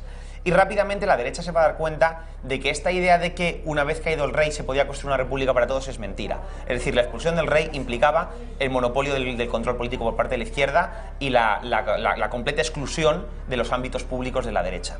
Y esto, como dice, se va a producir en fases que van a ser crecientemente más violentas y cada vez más convulsas. Bueno, porque claro, realmente podríamos decir que estaban avanzando hacia un Estado totalitario, ¿no? Es decir, esto es nuestro, la República es nuestra, no puede ser cosas de las derechas, a pesar de que ganéis a lo mejor unas elecciones como en el 34, ¿no? Sí, aquí había tres grandes ideas dentro de lo que podríamos llamar las izquierdas. Estaba la izquierda liberal, cuyo máximo exponente es Azaña, que sí que él aspiraba a crear una república de tipo liberal, burguesa, muy influida por la masonería, no él y muchos de sus correligionarios eran masones, y aunque no era un revolucionario ni un marxista, él sí que tenía muy claro que había que poco menos que purgar de la vida pública española a los elementos que él consideraba reaccionarios, como era la Iglesia, como eran los partidos conservadores, etcétera. Luego tenemos a los revolucionarios marxistas de la vía socialista y la vía comunista, que estos directamente lo que querían era proclamar un Estado como el de la Unión Soviética, que era su referente en ese momento, y por lo tanto acabar con la democracia republicana y crear un régimen de democracia popular al estilo soviético. Y por último tenemos a los anarquistas, que directamente tampoco reconocían la legitimidad de la democracia republicana y lo que querían era acabar con la república y proclamar un Estado federal ibérico de comunas anarcosindicalistas. Es que tenemos, bueno, como bien has dicho, una inestabilidad brutal, no solo dentro de la propia izquierda, que ni siquiera, bueno, los anarquistas dando golpes contra el propio régimen, que bueno, supuestamente era afín, ¿no?, porque era de izquierdas. Luego también los de derechas. Y si te parece, vamos a ver una imagen que tenemos preparada en la que se ve el caos que era la Segunda República. Vamos a verla porque en ella pues tenemos varios datos pero que muy reveladores. El caos de la Segunda República. Estados de prevención declarados nada más y nada menos que 21. Estado de alarma 23. Estado de guerra 18. Esto en un periodo que comprende del 31 hasta que termina la guerra civil, digamos, sí, ¿no? son escasos 5 años, hasta el 18 de julio del 36. Bueno, el 36 sí, que ya tenemos, realmente ya no es que haya un gobierno único de la Segunda República. Entonces, de golpe de Estado, 3, que tendríamos el de Sanjurjo en el 32. Sí, luego la revolución socialista y anarquista del 34 y luego, finalmente, el alzamiento del 18 de julio. Y luego tenemos, además, un intento de proclamación de independencia por parte de Cataluña en el 34 con la Generalitat de Esquerra Republicana, el gobierno de Companys. Y bueno, efectivamente ese golpe bueno, intento de independencia, como bueno, también hemos tenido un intento de independencia en nuestra democracia, pero claro, es que en la democracia actual, que tenemos ya bueno, desde 40 años prácticamente, desde la democracia, pues solo hemos tenido bueno, creo recordar, un estado de alarma por lo de los controladores en el 2010. Sí, y que no se puede comparar con y claro, el estado de alarma muy diferente, y esto en un periodo tan pequeño, o sea, a mí me cuesta creer que reivindiquen realmente esto cuando fue un auténtico desastre. Y hay una cosa que además es muy irónica, y es que siempre cuando se reivindica por parte de la izquierda la Segunda República como un periodo modélico en nuestra historia, se dice que es el primer periodo de la historia de España en el que gozamos de libertades y de derechos democráticos garantizados por la Constitución de la republicana. ¿Qué pasa? Que en todos estos casos, cuando se declaraba el estado de excepción, el estado de alarma, el estado de guerra, los derechos civiles se veían suspendidos por parte de la Constitución y el gobierno actuaba, por lo tanto, sin tenerlos en cuenta. Lo cual quiere decir que realmente durante los 5 años que duró la República, estos famosos derechos civiles conseguidos y consagrados en la Constitución prácticamente no estuvieron en vigor, porque durante casi todo el tiempo el gobierno fue tan inestable y su incapacidad para controlar la situación fue tan grande que no pudo garantizar los derechos civiles y tuvo que suspenderlos reiteradamente y sistemáticamente. Es decir, que se hizo como una especie de lo que se hacía en Roma, ¿no? Esta dictadura de hay un momento complicadísimo, pues estos 6 meses de dictador para que se calme la cosa y luego ya pues... La idea del estado de los distintos estados, ¿no? De alarma, excepción y guerra, es ir suspendiendo derechos civiles cuando el gobierno no es capaz de controlar la situación. Claro, ¿por qué se llaman de excepción? Porque se supone que son cosas puntuales. La cuestión está en que durante los 5 años que duraron la Segunda República fueron cualquier cosa menos excepcionales. La norma fue la suspensión de derechos civiles y la norma fue que el gobierno actuase utilizando poderes extraordinarios por su incapacidad de mantener una normalidad democrática. Podemos llamar un estado de normalidad dentro de la Segunda República más que de excepción, como bien has dicho. Sí, realmente. Luego me gustaría hacer referencia a este año 1934, a esta revolución de Asturias, llevada a cabo por las izquierdas, por la UGT, por el Partido Socialista, por los propios, bueno, por todo el conglomerado de las izquierdas, y todo fue porque la derecha se había hecho con el poder en la República, cosa que no cabía en la mente. No hemos creado esto que iba a ser nuestro y se han colado en nuestro coto de caza privado. Estos de las derechas ganándolo democráticamente, no puede ser. Y ni siquiera la derecha.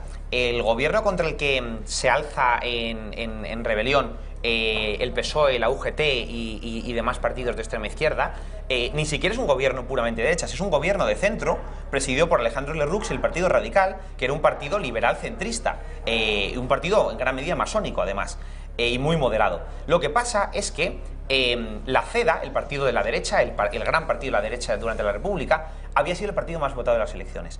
Pero el presidente de la República, Aniceto Alcalá Zamora, se negó a pedirle que formase gobierno, porque no quería que la derecha gobernase. Entonces, siendo la CEDA de José María Gil Robles el partido más votado, no se le permitió formar un gobierno y se dio el gobierno en su lugar al partido de Alejandro Lerroux, que se consideró que por ser más moderado, pues sería un mejor candidato para el gobierno, pero sencillamente por la consideración de la República de que no convenía un gobierno de derechas. Eso sería como si Felipe VI pues le negara a lo mejor formar gobierno por a Pedro ejemplo, Sánchez, que Pedro Sánchez, porque es demasiado de izquierdas, no puede gobernar, y aunque sea el partido más votado, a Pedro Sánchez no se le permite formar gobierno. Esa es la situación que tenemos después de las elecciones del 33 en la República. Lo que ocurre en el 34 es que ante las crisis de gobierno que tiene Lerroux, porque su gobierno es un gobierno débil y un gobierno con poco apoyo, Lerroux decide pactar con la CEDA y dice, mira, no voy a dejaros que os hagáis con el control del gobierno, pero os ofrezco entrar con ciertos ministros. ¿No? Esto ahora, lo de los cambios de ministros, nos suena mucho, ¿no? Entonces, Lerroux ofrece a la CEDA, a la derecha, que entren 3 ministros de la derecha. Y porque 3 ministros de la derecha han entrado en el gobierno, el Partido Socialista, la UGT y demás fuerzas de extrema izquierda organizan un golpe de Estado contra la República, porque consideran que una república en la que hay ministros de derechas, no un presidente de gobierno, no es una república. Ministros de derechas no es una república legítima. Una auténtica anomalía democrática, porque no, eso no es democracia. ¿Y por qué crees que, teniendo esto en cuenta, que se le está haciendo tal blanqueamiento a día de hoy a la Segunda República como si fuera evidentemente la democracia, la libertad, garante de los derechos, etcétera, etcétera? No se entiende mucho, realmente ateniéndonos a la historia. Hombre, esto es claramente por una cuestión de interés partidista. La izquierda española hacía mucho tiempo que se dio cuenta de que le salía muy rentable crear un pasado idílico con el que ellos se identificasen, ¿no? Y oponerlo a una etapa oscura y monstruosa que era la del franquismo, con la que identificar a la derecha. ¿Por qué? Porque esto les daba la legitimidad moral absoluta en cualquier debate. Y es una cosa que han ido jugando con el tiempo. Y es curioso cuando se habla habitualmente, el otro día decía Antonio Banderas, ¿no?, que parecía que Franco estaba mucho más muerto en los años 80 que ahora. ¿Por qué? Porque el PSOE de Felipe González jugaba mucho menos esta baza, porque era más cauto. Pero poco a poco la tendencia ha ido creciendo, lo vimos luego con Zapatero, la ley de memoria histórica, ¿no? Lo vemos ahora con Pedro Sánchez y esta nueva vuelta de tuerca, porque lo que les hace es darles cada vez más superioridad moral sobre la derecha. Y hemos visto cómo el Partido Popular, que el representante de la derecha en España durante muchos años, se ha ido quedando cada vez más arrinconado por su incapacidad de plantar un debate en esto. Porque como ha aceptado el discurso de que la República fue un régimen legítimo y el franquismo fue un régimen ilegítimo, claramente en todos los debates a partir de entonces se ha convertido en la rémora de un régimen ilegítimo que se enfrenta al PSOE, a Podemos, que son los partidarios, los herederos de esa etapa de democracia y de libertad. Este falso discurso lo que hace es facilitar muchísimo las cosas a la izquierda a la hora de sacar adelante leyes, a la hora de pelear políticas y a la hora de arrinconar al PP. Es que esto parece que es la única forma de ver la historia que hay ahora, ¿no?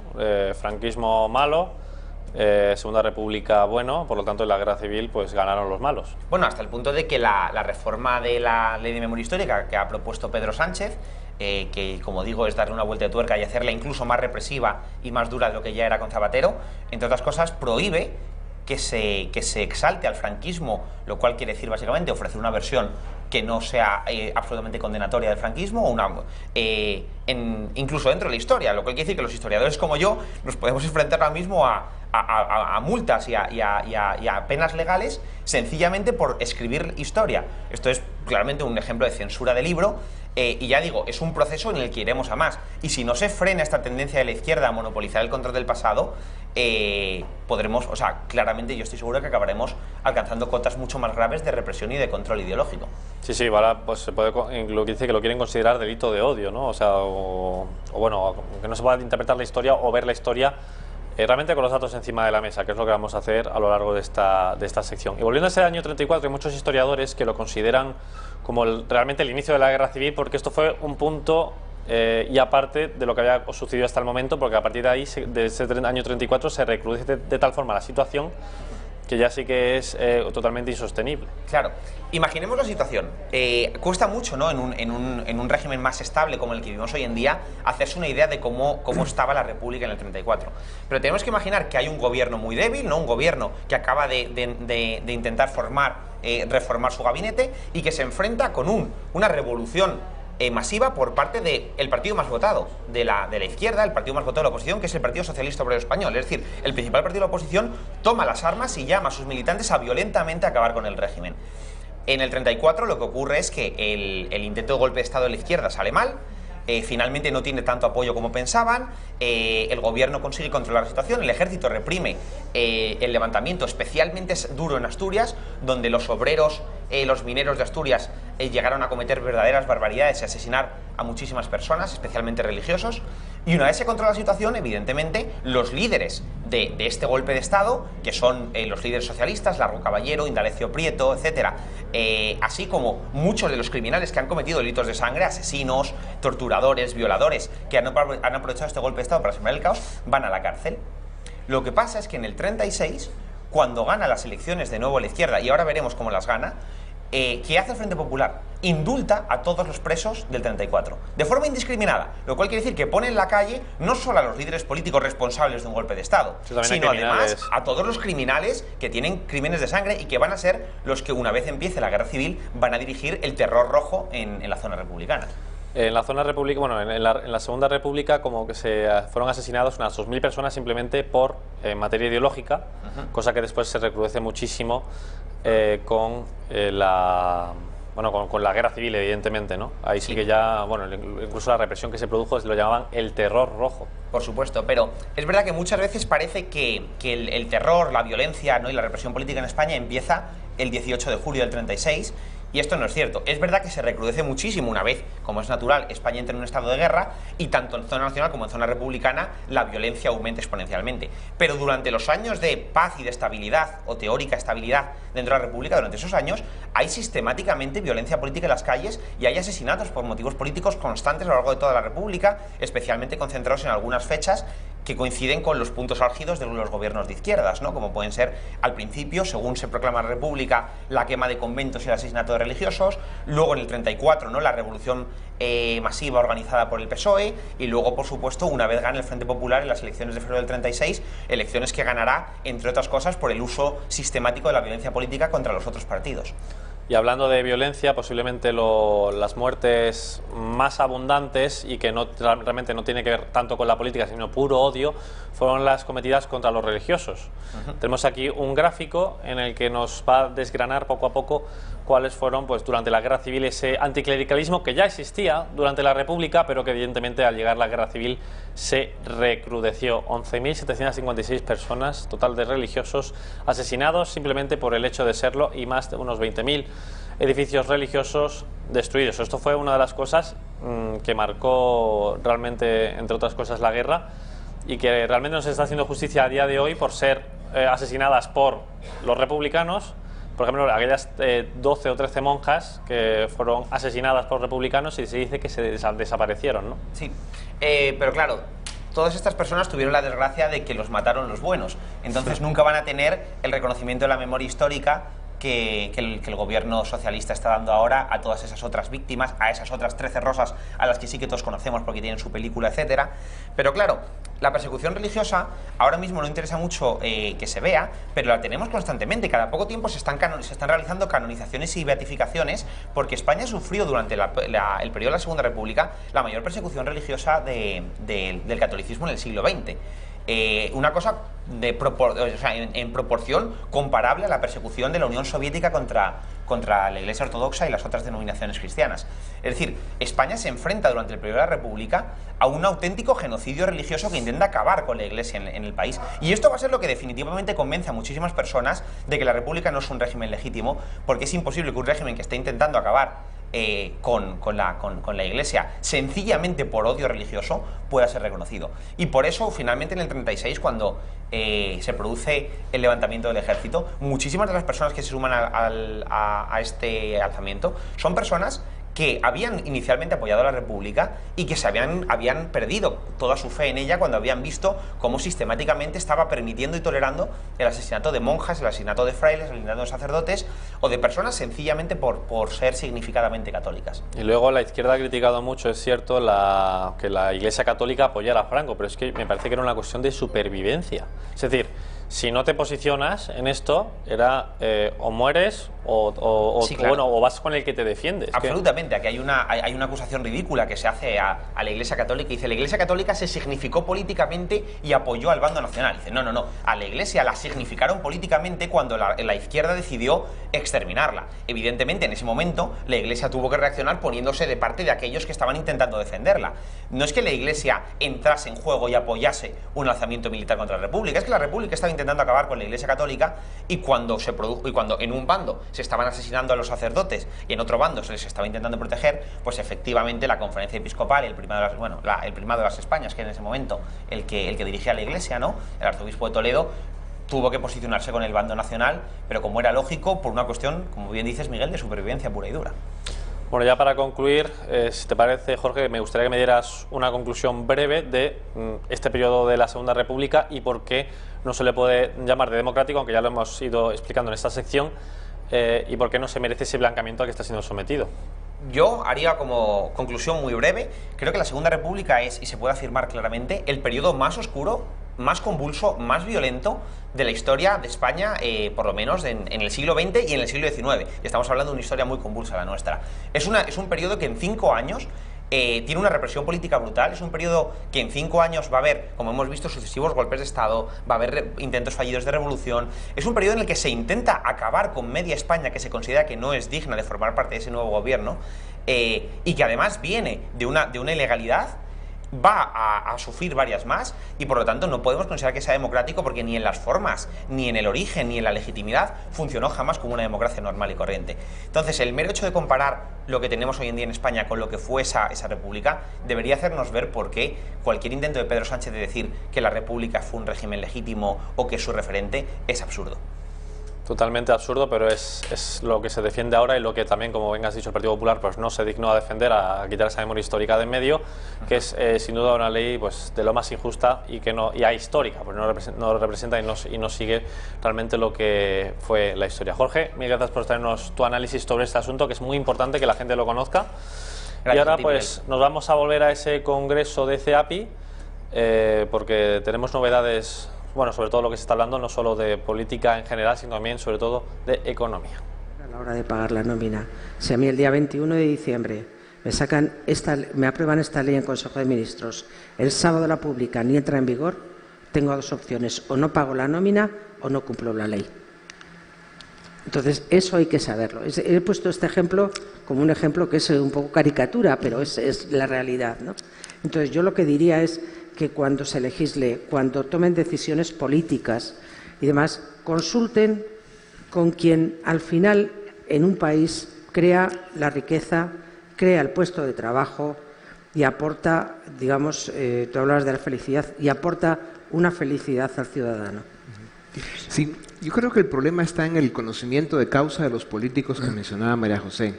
El problema es que la política se ha vuelto una actividad muy disfuncional. Hay excepciones, que las hay. Hoy escuchamos una acá hace un rato, que creo que es una de las grandes esperanzas para España, pero eso es la excepción.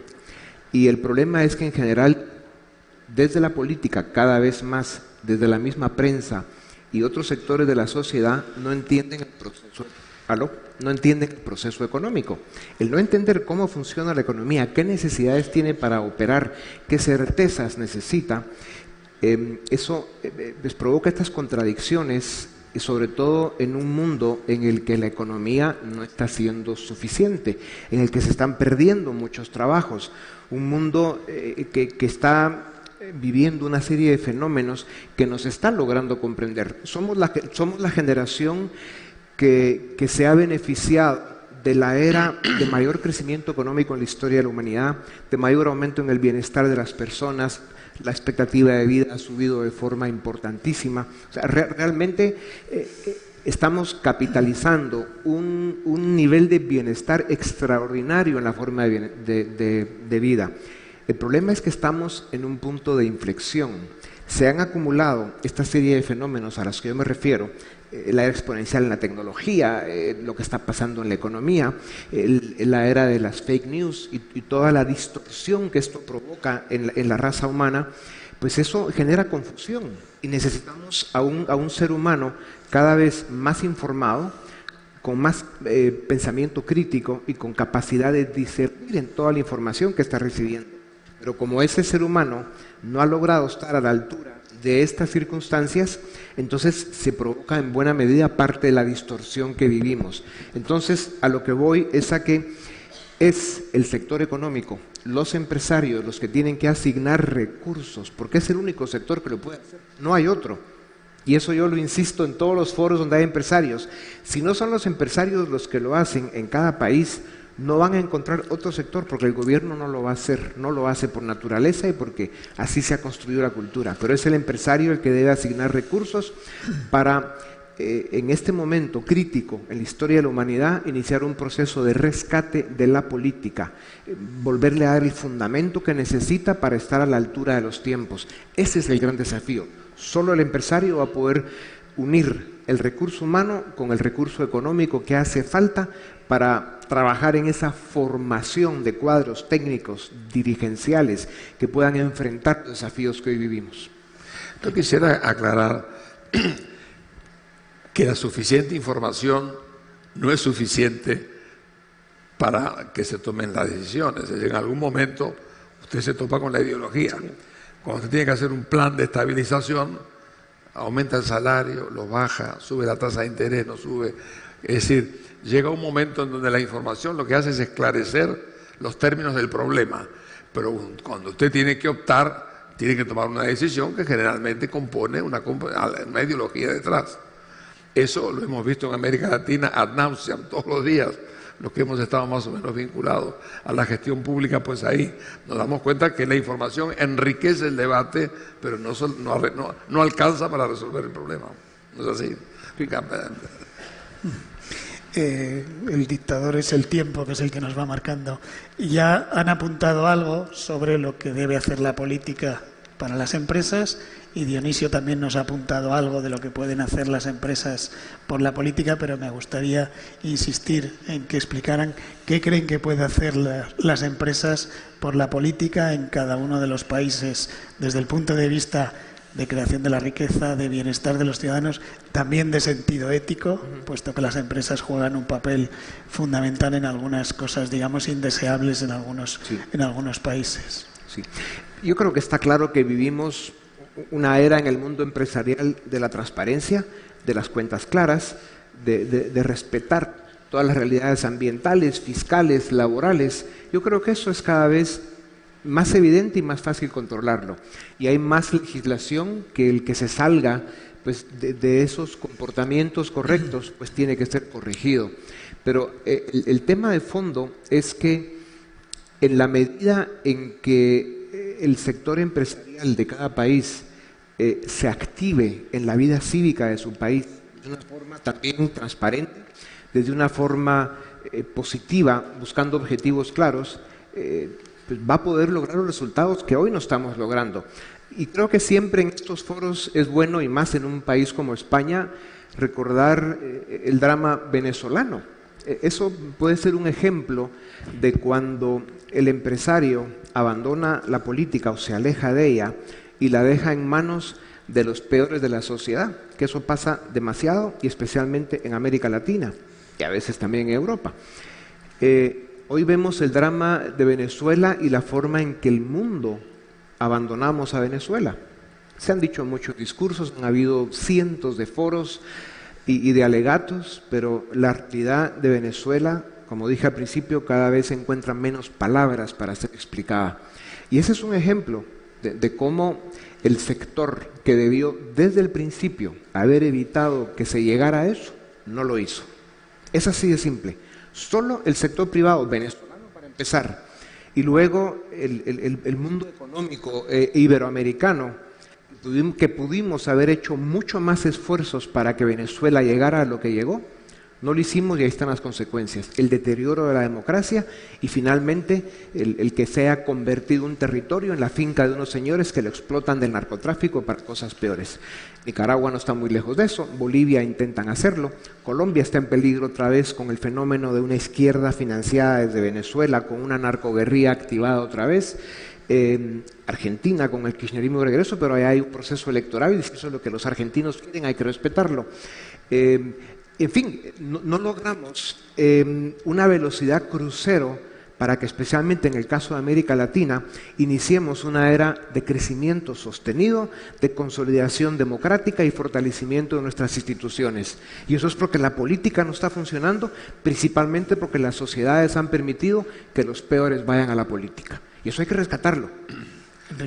Yo quisiera decir que se ha ido avanzando en América Latina en ciertas áreas que fueron evolucionando con la realidad.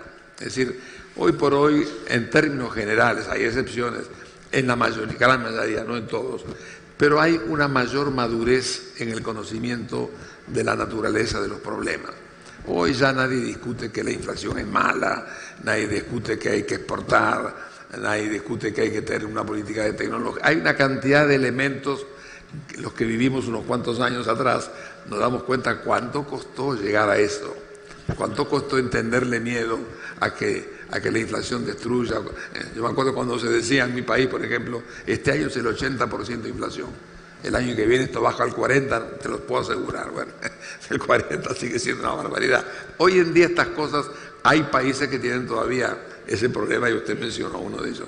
Pero yo creo que en general se ha ido haciendo más espacio. Pero hay un momento en donde se generan problemas. Yo creo que el gran problema actual hoy es el tema de lo que uno podría llamar cómo salir al encuentro de las expectativas de las clases medias. Y eso es un tema complicado, porque las expectativas de la clase media son legítimas, pero ha habido mucho postergación, ha avanzado, ha habido postergación, pero arreglarlas todas en un momento determinado no es nada fácil. Ese tema de debate, por ejemplo, está muy abierto. Hay que tener información para informar qué pasa con la seguridad social, cuánto cuesta la salud, y ver que todo eso junto tiene que hacer sentido frente a los recursos. Eso que parece tan simple cuando uno lo dice, en la práctica no es tan fácil, porque las expectativas han crecido legítimamente, pero de alguna forma la capacidad de resolverlas no va al mismo ritmo, y eso es lo que genera los conflictos que tenemos hoy. María José. Creo que después de esto tengo poco más que decir. Tengo poco más que decir. Bueno, yo sigo apoyando y sigo volviendo un poco RQR, ¿no? Esa clase media que tanto en España como en muchos países de Latinoamérica es una clase que ha sido la que ha mantenido, digamos, la seguridad dentro de los países. En prácticamente todos o se ha deteriorado y en algunos países ha desaparecido.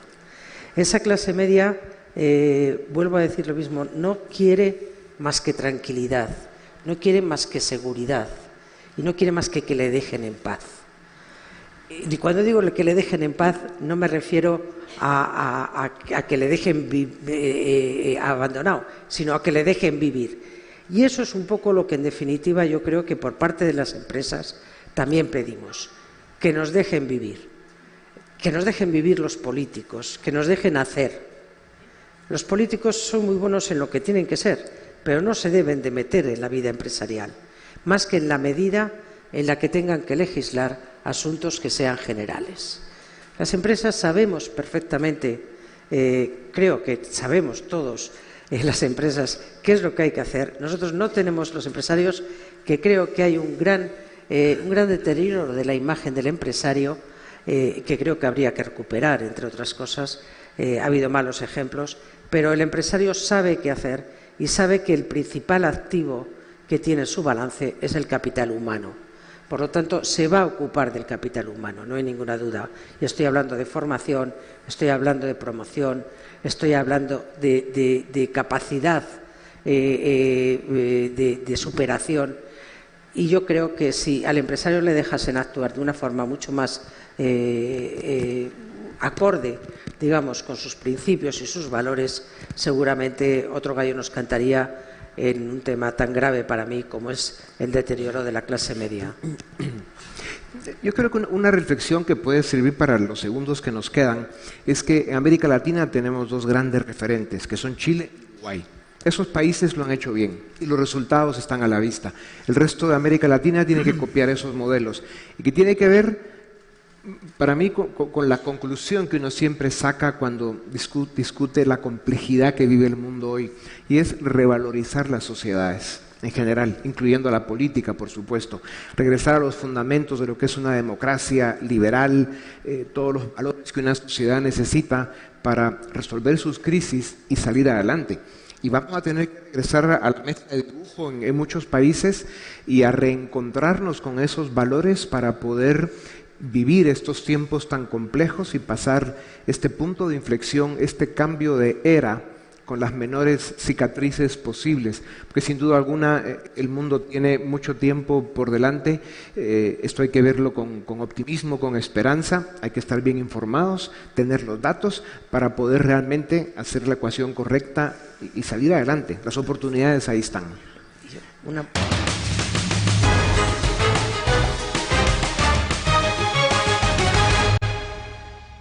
Ya estamos de vuelta en la redacción abierta con Cristina Esteban, diputada nacional de Vox. Muy bienvenida. Muy bien hallada. ¿Qué tal, Miguel?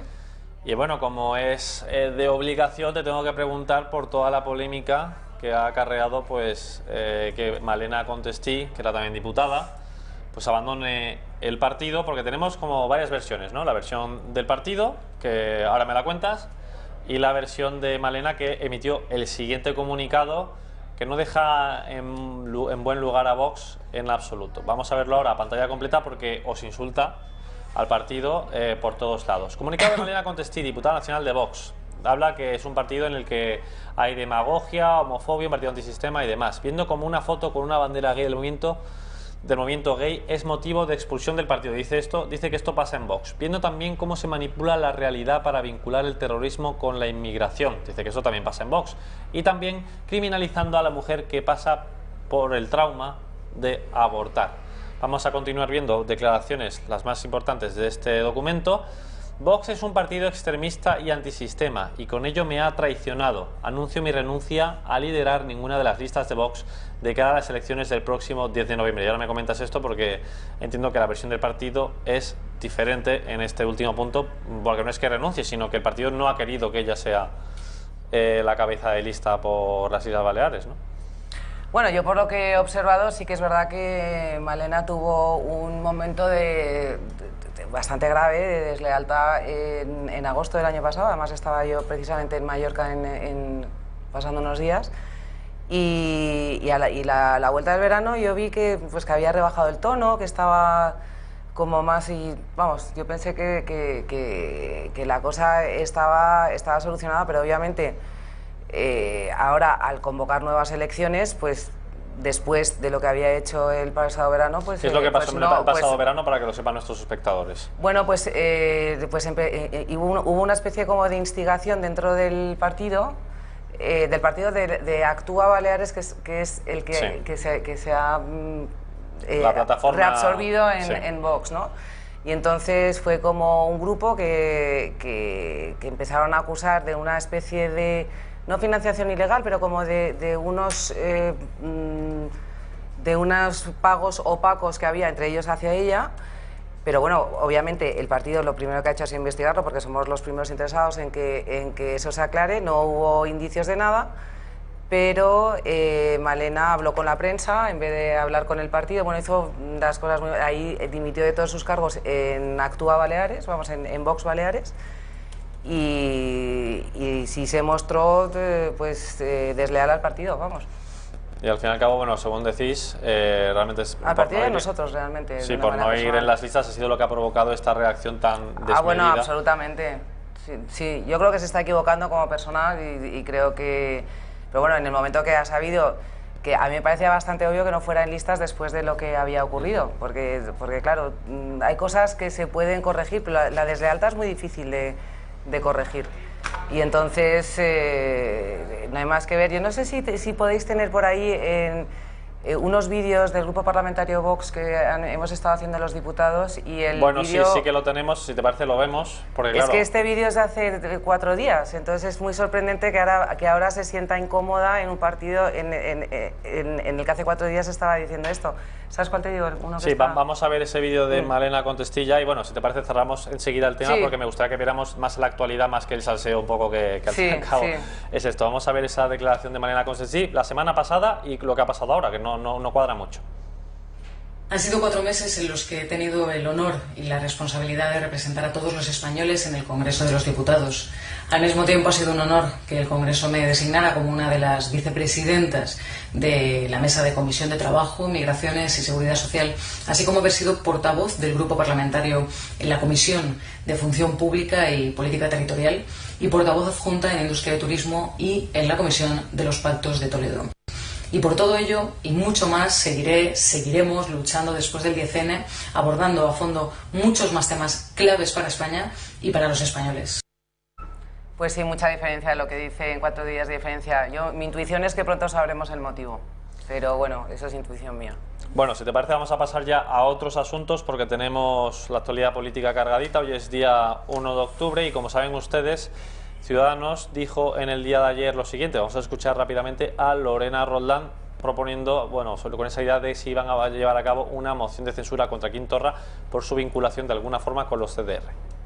Hoy, desde el Grupo Parlamentario de Cataluña, hemos traído a la Ejecutiva Nacional una propuesta para introducir un nuevo punto en el orden del día para presentar una moción de censura a Torra, para presentar la moción de censura y la moción de la convivencia. Quiero anunciarles que, tras un debate con la Ejecutiva Nacional, se ha aprobado la presentación de esta moción de la convivencia por unanimidad por parte de todos los miembros de la Ejecutiva Nacional. Pues esto es lo que va a tener lugar, esa moción de censura contra Quim Torra por sus vinculaciones con los CDR. Ya sabemos que le dicen apreteu y que incluso dice que sus familiares están en los CDR y aquí no pasa nada. Pero lo que ha pasado, lo que la declaración del Partido Socialista Catalán ha sido que se van a abstener, que no se van a poner del lado del Partido Popular y de Ciudadanos, sino que se van a abstener pues supongo que para no tocarle las narices a los independentistas, a pesar de este discurso de batalla contra el independentismo que está vendiendo ahora mismo Pedro Sánchez en pre-campaña electoral. Bueno, es oportunismo político, yo creo que no responde a otra cosa. Ha tenido... Tanto Ciudadanos ha tenido muchísimo tiempo para poder hacer esto. De hecho, la semana pasada, creo, Alejandro, ¿cómo se llama? Alejandro Fernández. Alejandro Fernández del PP ya lo había propuesto, Ciudadanos les dijo que no. Ahora está el Partido Socialista que quiere como contentar a los independentistas, pero por otro lado ahora ha cambiado de discurso. Y bueno, al final todo esto enlaza con lo que venimos diciendo en Vox desde hace tantísimo tiempo, que es que estos partidos hay que ilegalizarlos, pero sin ningún complejo, igual que en Portugal, igual que en Francia, igual que en Alemania. Tú puedes tener libertad de pensamiento todo lo que quieras, libertad de cátedra, pero no puedes tener un partido que directamente las bases del partido es que lo que quiere hacer es cargarse la Constitución, es cargarse nuestro marco de convivencia. Es que por eso están ocurriendo estas cosas, por eso estos regionalismos, por eso estos movimientos independentistas. Es que es el caldo de cultivo para todo esto. Pues ha dicho esta mañana Isabel Celaá que todavía no sean las condiciones para que se pueda aplicar el 155. Yo no sé ya qué espera. Yo desde luego no sé qué espera. Después de haber detenido a los CDR con explosivos, después de tener al representante al representante del Estado en Cataluña, que es el presidente de la Generalitat, diciendo pidiendo a los CDR, o sea, a los terroristas catalanes que aprieten, que está planteando la vía eslovena, que está hoy ha dicho que se compromete sí, lo que ya lleva diciendo que se compromete sin excusas a ir hacia la República y no hay motivos echar a la suficientes. Guardia Civil, que es también importante. Hay que matar a gente, o sea, no hemos aprendido lo suficiente con el tema vasco. Sí. Pero además es que hemos tenido terra lliure, hemos tenido todos estos independentismos acaban en violencia, no en sonrisas, en violencia. Y no sé qué condiciones más se tiene que dar para aplicar un 155. Pero vamos, un 155 sin paliativos, no el 155 para que se convengan elecciones. Pasteleado por el PSOE, que además Ciudadanos como la Demoscopia le daba que iban a ganar, entonces poniéndole un límite de tiempo. No, un 155 de verdad y pensando en España, no pensando en el momento del partido actual, de ningún partido. Pues bueno, volviendo al tema de Ciudadanos y esa moción de censura, también tenemos unas declaraciones de Alejandro Fernández, que es el presidente del Partido Popular en Cataluña, que dijo que que esperaba que esa moción de censura pues no fuera al fin y al cabo un teatrillo más de Ciudadanos en busca pues de esos apoyos en esas elecciones del 10 de noviembre. Vamos a poner a trabajar desde ya para que esa moción de censura recabe el mayor número de apoyos posible. Nos ponemos a disposición del grupo que la presenta para ayudar en lo que sea necesario para que esa moción no se quede en un simple postureo político, sino que realmente haya la voluntad de trasladar a la sociedad catalana que otra política es posible en Cataluña, porque necesita la sociedad catalana ese mensaje.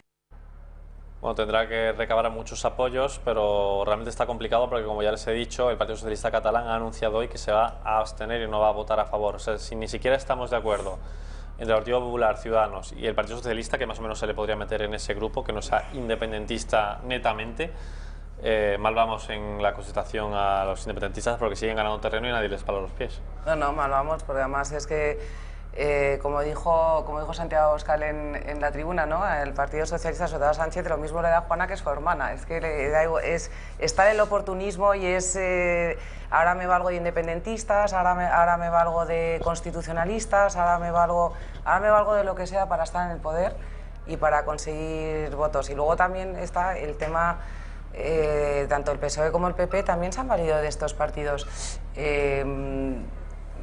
para gobernar, ¿no? Sí. Recordemos el Majestic, recordemos pues el PNV, Sánchez con Esquerra Republicana de Cataluña, con todos los independentistas. Entonces, claro, es que están tan entrelazados entre unos y otros que es muy difícil, porque se deben tantos favores los unos a los otros.